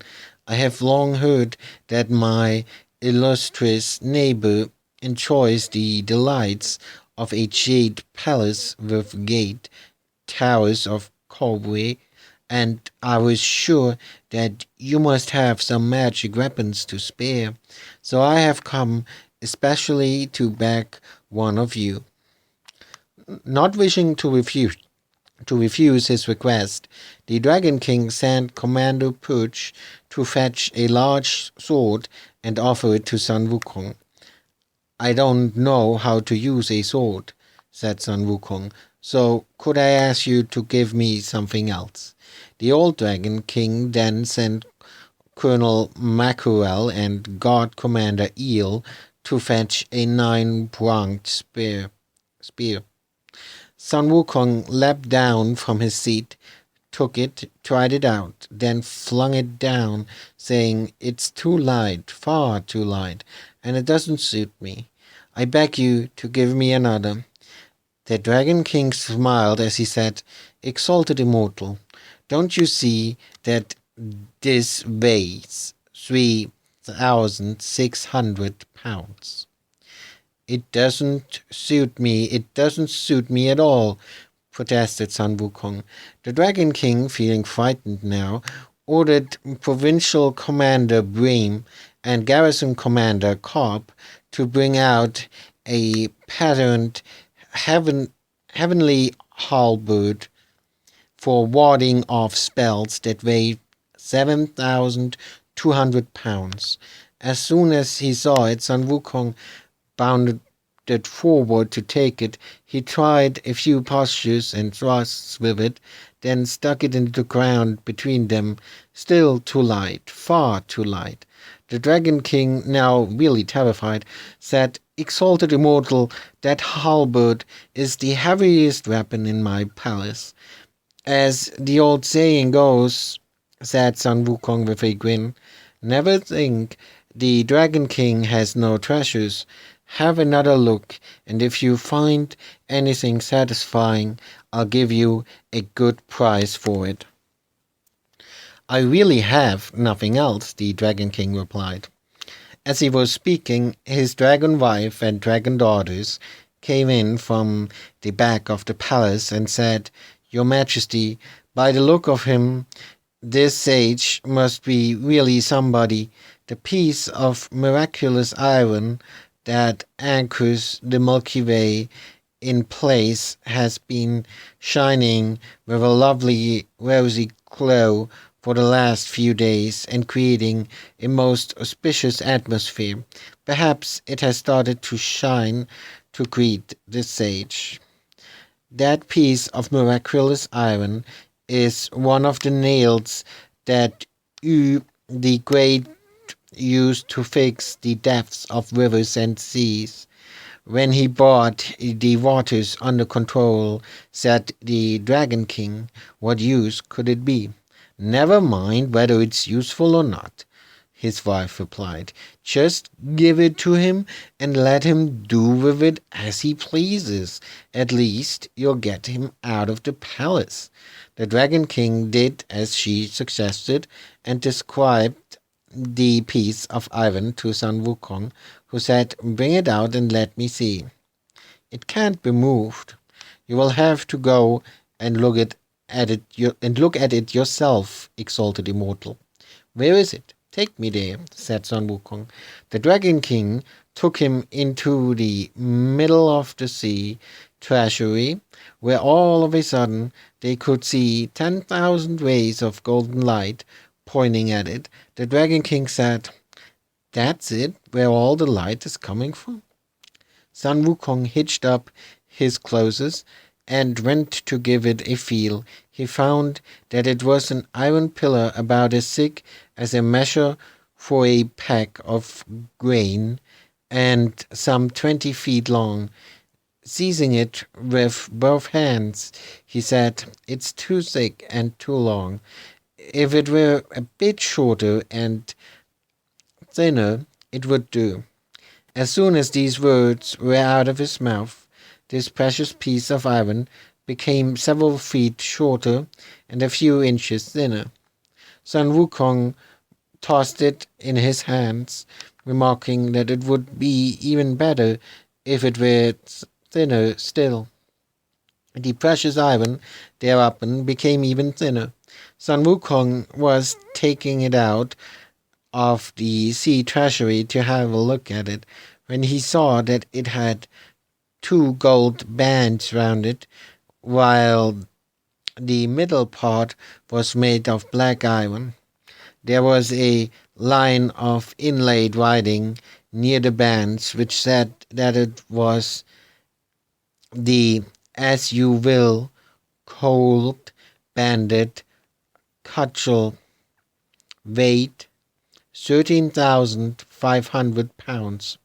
Sun Wukong was delighted, though he did not show it.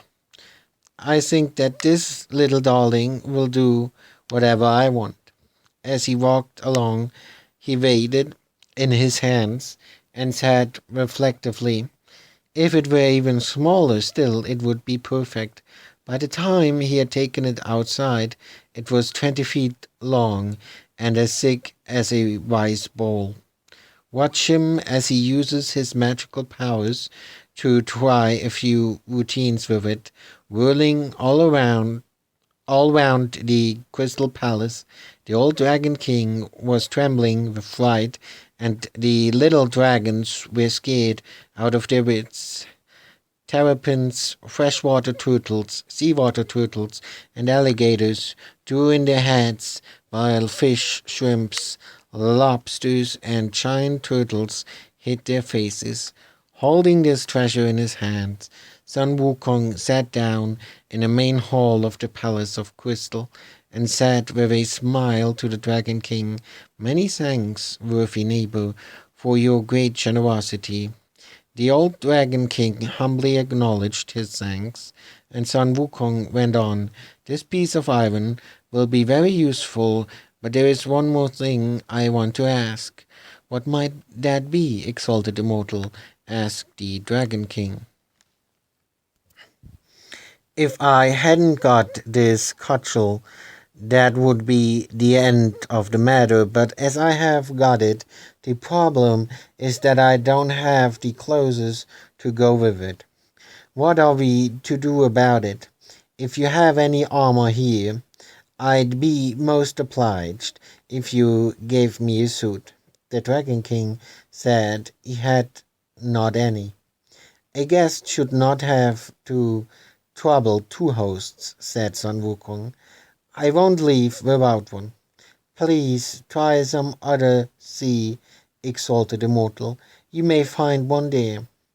"It's better to stay in one house than to visit three. I beg and implore you to give me a suit." "I really don't have one," replied the Dragon King. "If I had, I would present it to you." "If you really haven't, then I'll try this cudgel out on you." "Don't hit me, exalted immortal, don't hit me," pleaded the Dragon King in terror. "Let me see whether my brothers have one that they could give you." "Where do your brothers live?"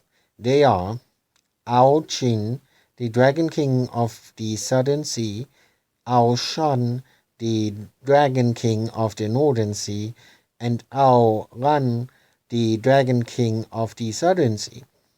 "I am damned if I'm going there. As the saying goes, two in the pocket is better than three owing. So be a good chap and give me one."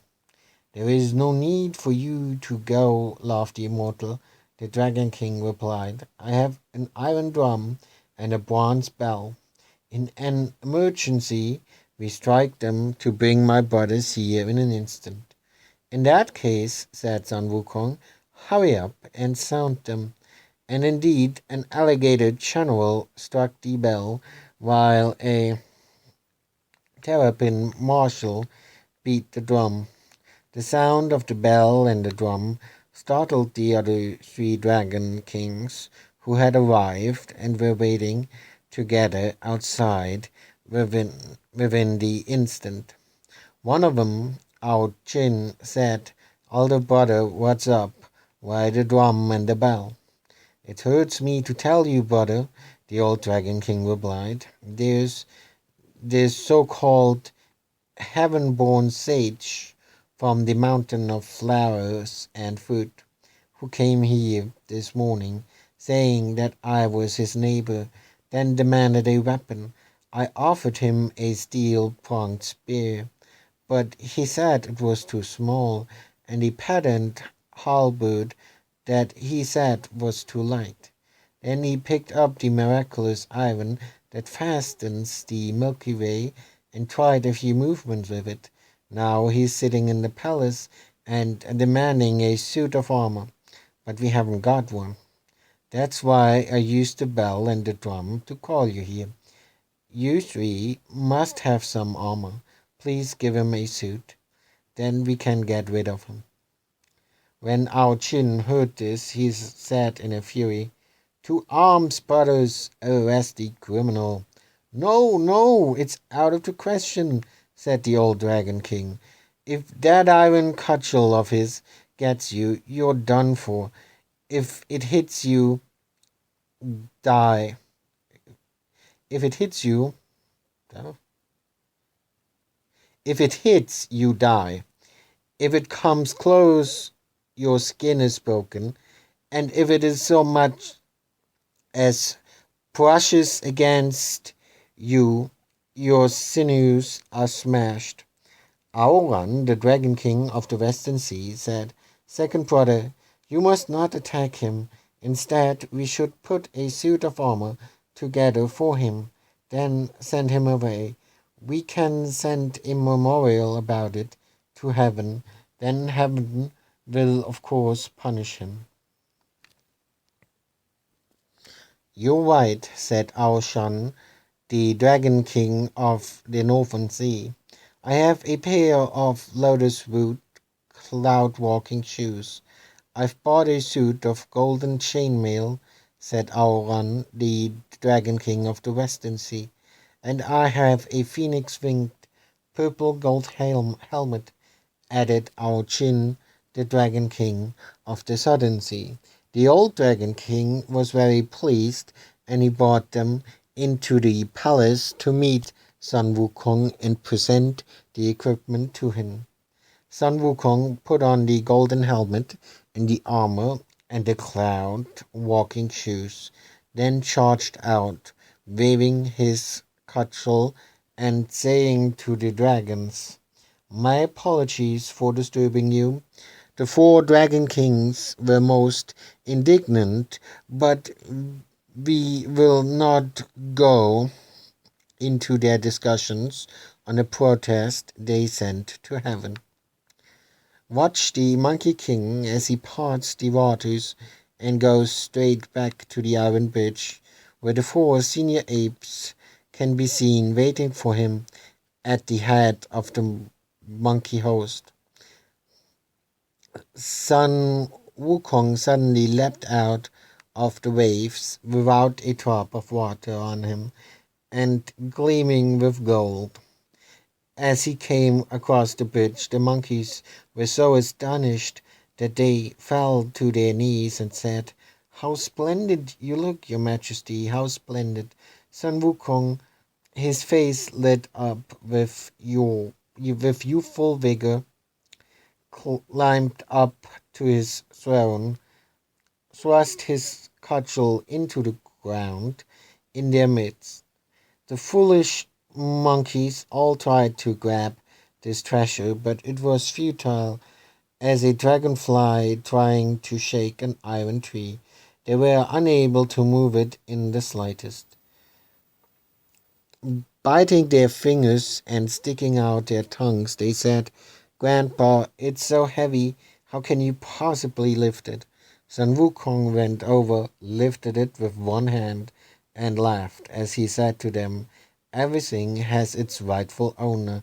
This little treasure has been lying in the sea treasury for goodness knows how many thousands of years, but it just happened to start shining this year. The Dragon King thought it was just a piece of ordinary iron and said it was the miraculous treasure that holds the bed of the Milky Way in place. None of his men could move it, so he had to ask me to go and fetch it myself. It was more than 20 feet long then, and as thick as a peck measure. When I picked it up, I felt that it was too big, and it shrank till it was several times as small. I told it to get even smaller, and it did that too. Then I told it to get smaller still, and it got many times smaller again. I hurried out into the light of day to look at it, and saw that there was an inscription on it that read, As you will, gold banded cudgel, weight 30,500 pounds. Stand aside, and I'll make it change again." Holding his treasure in his hand, he said, "Shrink, shrink, shrink," and it became as small as an embroidery needle, tiny enough to be hidden in his ear. "Your Majesty," the monkey cried out in astonishment, "bring it out and play with it again." So the Monkey King brought it out of his ear again, laid it on the palm of his hand, and said, "Grow, grow, grow." It became as thick as a peck again, and 20 feet long. Now that he was really enjoying himself, he bonded over the bridge and went out of the cave. Clasping his treasure, he used some of his heaven and earth magic, bowed, and shouted, "Grow!" He became 100,000 feet tall. His head was as big as a mountain, his waist like a range of hills. His eyes flashed like lightning. His mouth seemed to be a bowl of blood, and his teeth were as swords and halberds. The cudgel in his hand reached up to the 33rd heaven and down to the 18th hell. The tigers, leopards, and wolves, the beasts of the mountain, and the 72 monster kings all kowtowed and bowed in terror, trembling so much that they went out of their minds. A moment later he reverted to his proper size, turned his treasure into an embroidery needle, hid it in his ear, and went back to the cave. The panic-stricken kings of the monsters all came to offer their congratulations. There was a great display of banners and drums, and the air resounded to the sound of gongs and bells. Rare delicacies were set out in great quantities, cups brimmed with coconut toddy and the wine of the grape, and the Monkey King feasted and drank with his people for a long time. Then training went on as before. The Monkey King named the 4 senior apes as his 4 stalwart generals. He named the 2 bare-bottomed apes, Marshal Ma and Marshal Liu, and called the 2 gibbons General Bang and General Ba. He entrusted the stockade questions of discipline and rewards to these 4. Thus, freed from chaos, he mounted the clouds and rode the mists, wandering round the 4 seas and enjoying the 1,000 mountains. He practiced his martial arts, visited many a hero, used his magical powers, and made a wide and distinguished circle of friends. He met with 6 sworn brothers of his, the Bull Demon King, the Salamander Demon King, the Rock Demon King, the Camel King, the Macaque King, and the Lion King. With him included, they made 7. For days on end, they talked about politics and war, passed round the goblet, strummed, sang, piped, danced, went off on days out together, and enjoyed themselves in every possible way. A journey of thousands of miles seemed to them to be no more than a walk in the courtyard. It could be said that they travelled 1,000 miles in the time it takes to nod one's head, and covered 300 with a twist of the waist. One day he instructed his 4 stalwart generals to arrange a feast for the 6 other kings. Oxen and horses were slaughtered, sacrifices were made to heaven and earth, and the assembled monsters danced, sang, and drank themselves blotto. When he had seen the 6 kings out and tipped his senior and junior officials, Sun Wukong lay himself down under the shade of the pines beside the bridge and was asleep in an instant. The 4 stalwart generals made the others stand round and guard him, and they all kept their voices down. In his sleep, the handsome Monkey King saw 2 men approach him with a piece of paper in their hands, on which was written, Sun Wukong. Without allowing any explanation, they tied up his soul and dragged it, staggering along till they reached a city wall. The Monkey King, who was gradually recovering from his drunken stupor, looked up and saw an iron plate on the wall on which was inscribed World of Darkness in large letters. In a flash of realization, he said, the world of darkness is where King Yama lives. Why have I come here? Your life in the world above is due to end now, his escort said, and we were ordered to fetch you. To this the Monkey King replied, I have gone beyond the 3 worlds, and I am no longer subject to the 5 elements. I don't come under King Yama's jurisdiction. How dare you grab me, you idiots? But the fetchers of the dead just went on tugging at him, determined to drag him inside. The Monkey King lost his temper, pulled his treasure out of his ear and gave it a shake. It became as thick as a rice ball. It only took a slight movement of his arm to smash the 2 fetchers of the dead to pulp. He untied his bonds, loosed his hands, and charged into the city, whirling his cudgel, so terrifying the ox-headed and horse-faced devils that they fled in all directions for cover. All the devil soldiers rushed to the Senlu palace and reported, Your Majesty, disaster, disaster. A hairy-faced thunder god is attacking us out there. Stricken by panic, the 10 kings who sat in the 10 palaces, judging the criminal cases of the dead, hurriedly straightened their clothing and went out to look. When they saw his furious expression, they lined up in order and shouted at the top of their voices, Please tell us your name, exalted immortal.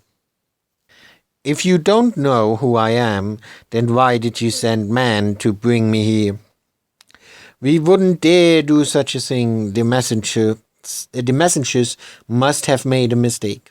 I am Sun Wukong, the heaven-born sage of the water curtain cave on the mountain of flowers and fruit. What are your posts? We are the 10 kings. Tell me your names at once, if you don't want a bashing. To this the 10 kings replied, We are the king of Qingguang, the king of Chuqiang, King Songdi, King Wuguang, King Yama, King Impartial, the king of Mount Tai, the metropolitan king, the king of Biancheng, and the king of the ever-turning wheel.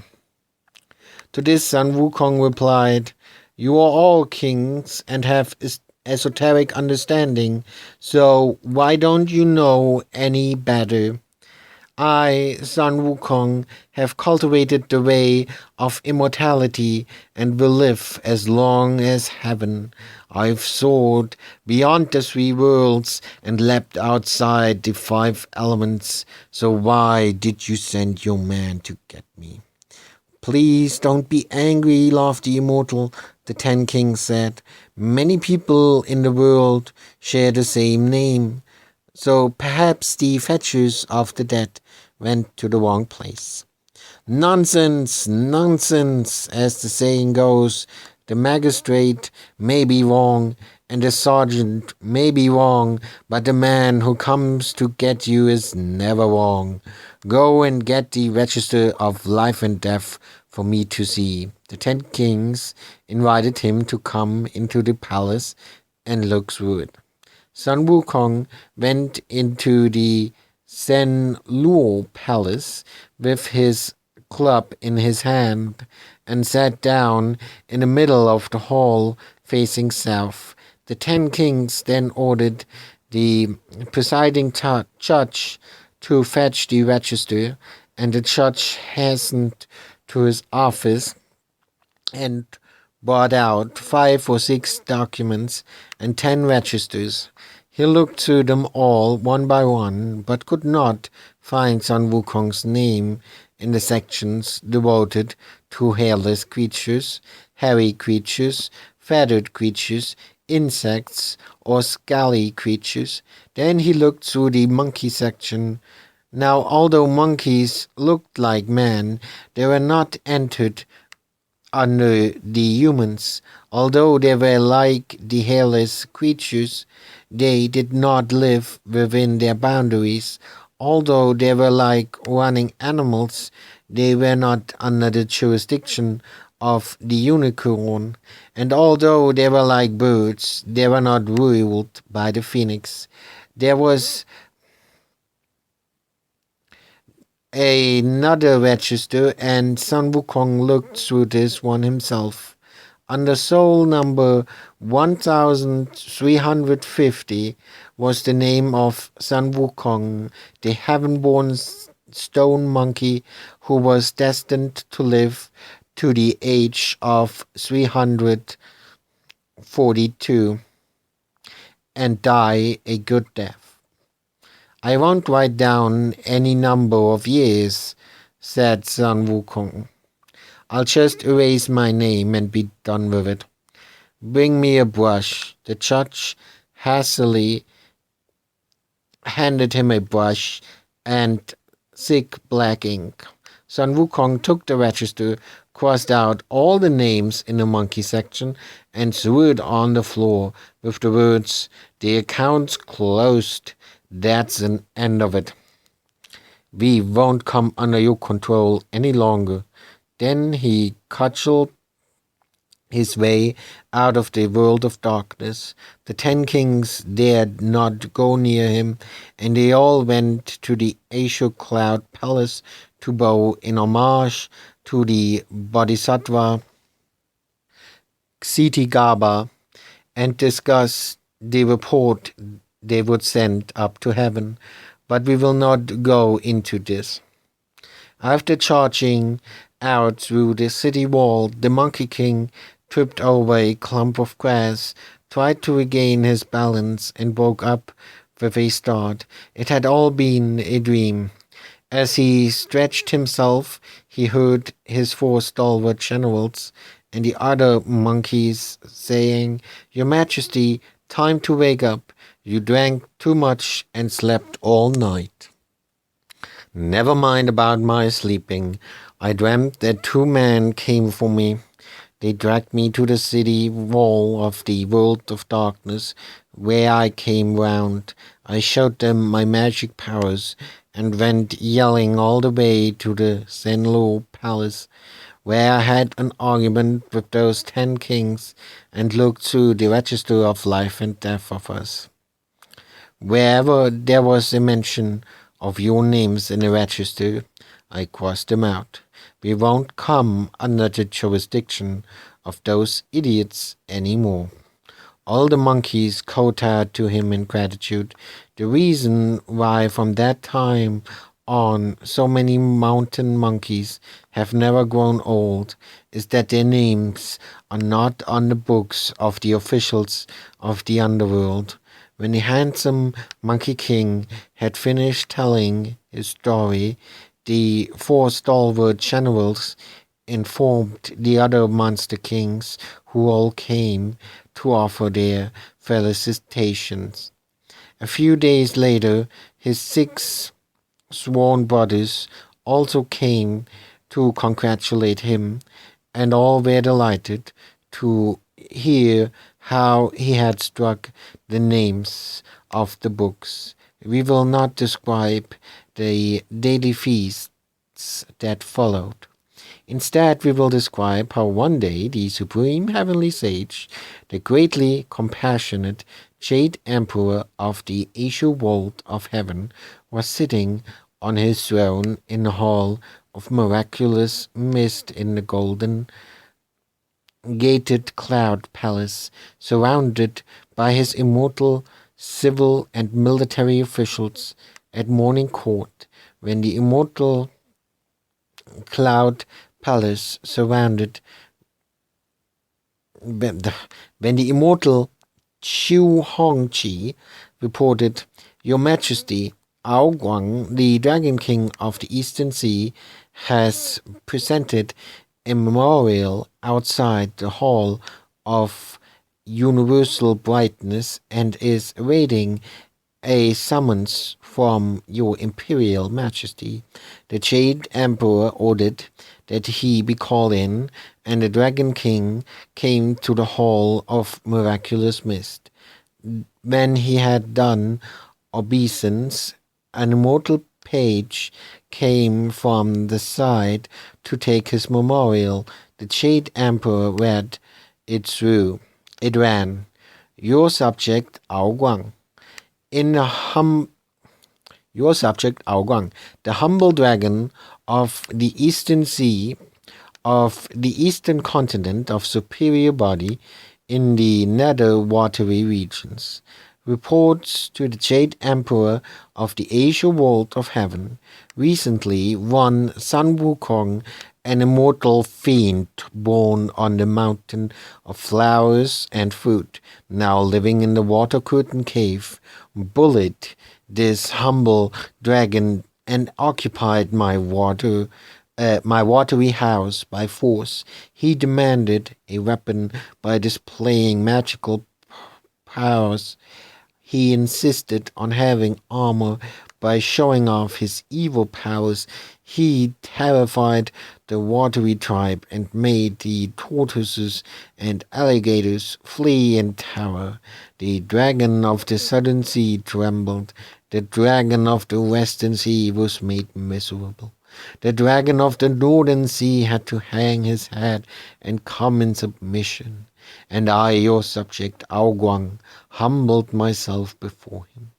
We had to present him with a miraculous iron cudgel, a golden phoenix-winged helmet, a suit of chainmail, and a pair of cloud-walking shoes, and we escorted him out politely.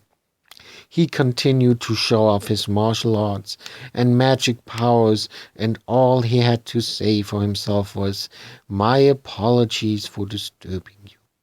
There is truly no match for him, and he is uncontrollable. Your subject now presents this memorial and respectfully awaits your sage decision.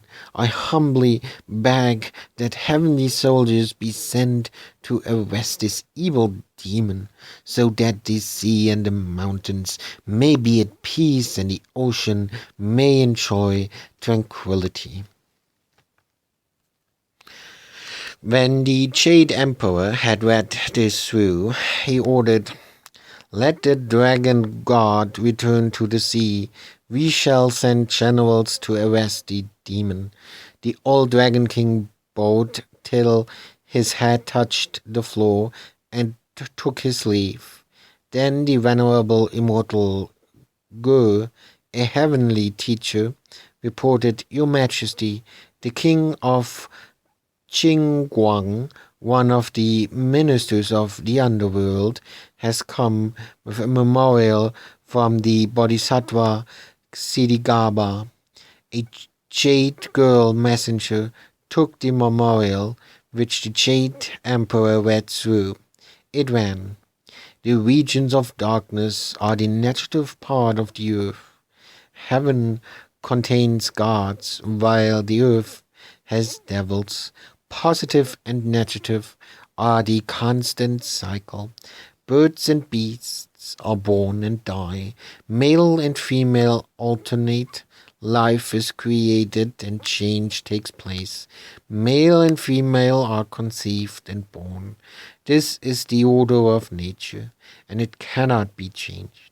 Now the evil spirit, the heaven-born monkey of the water curtain cave on the mountain of flowers and fruit, is presently giving full rein to his wicked nature, committing murders and refusing to submit to discipline.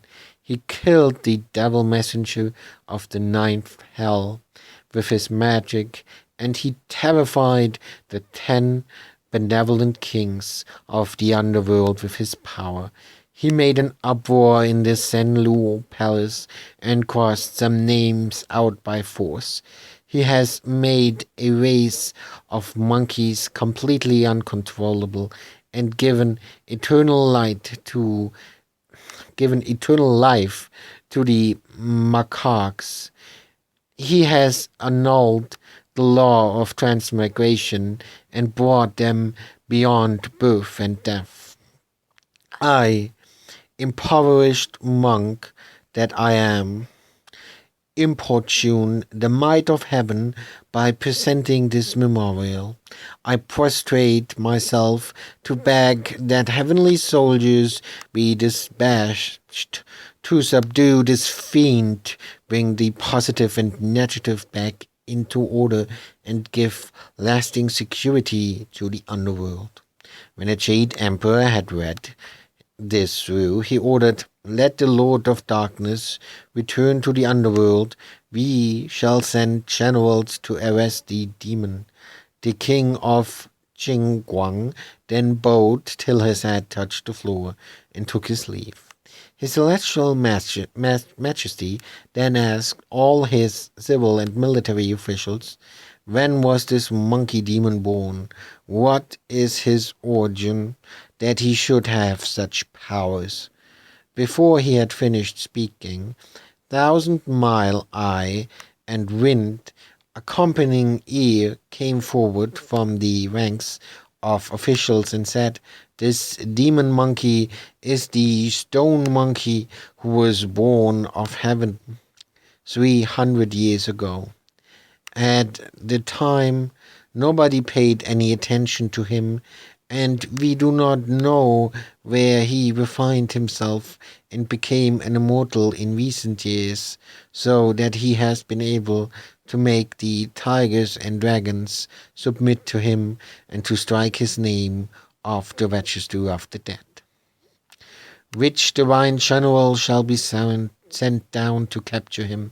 asked the Jade Emperor, and before he had finished speaking, the great white planet stepped forward, bowed down, and submitted.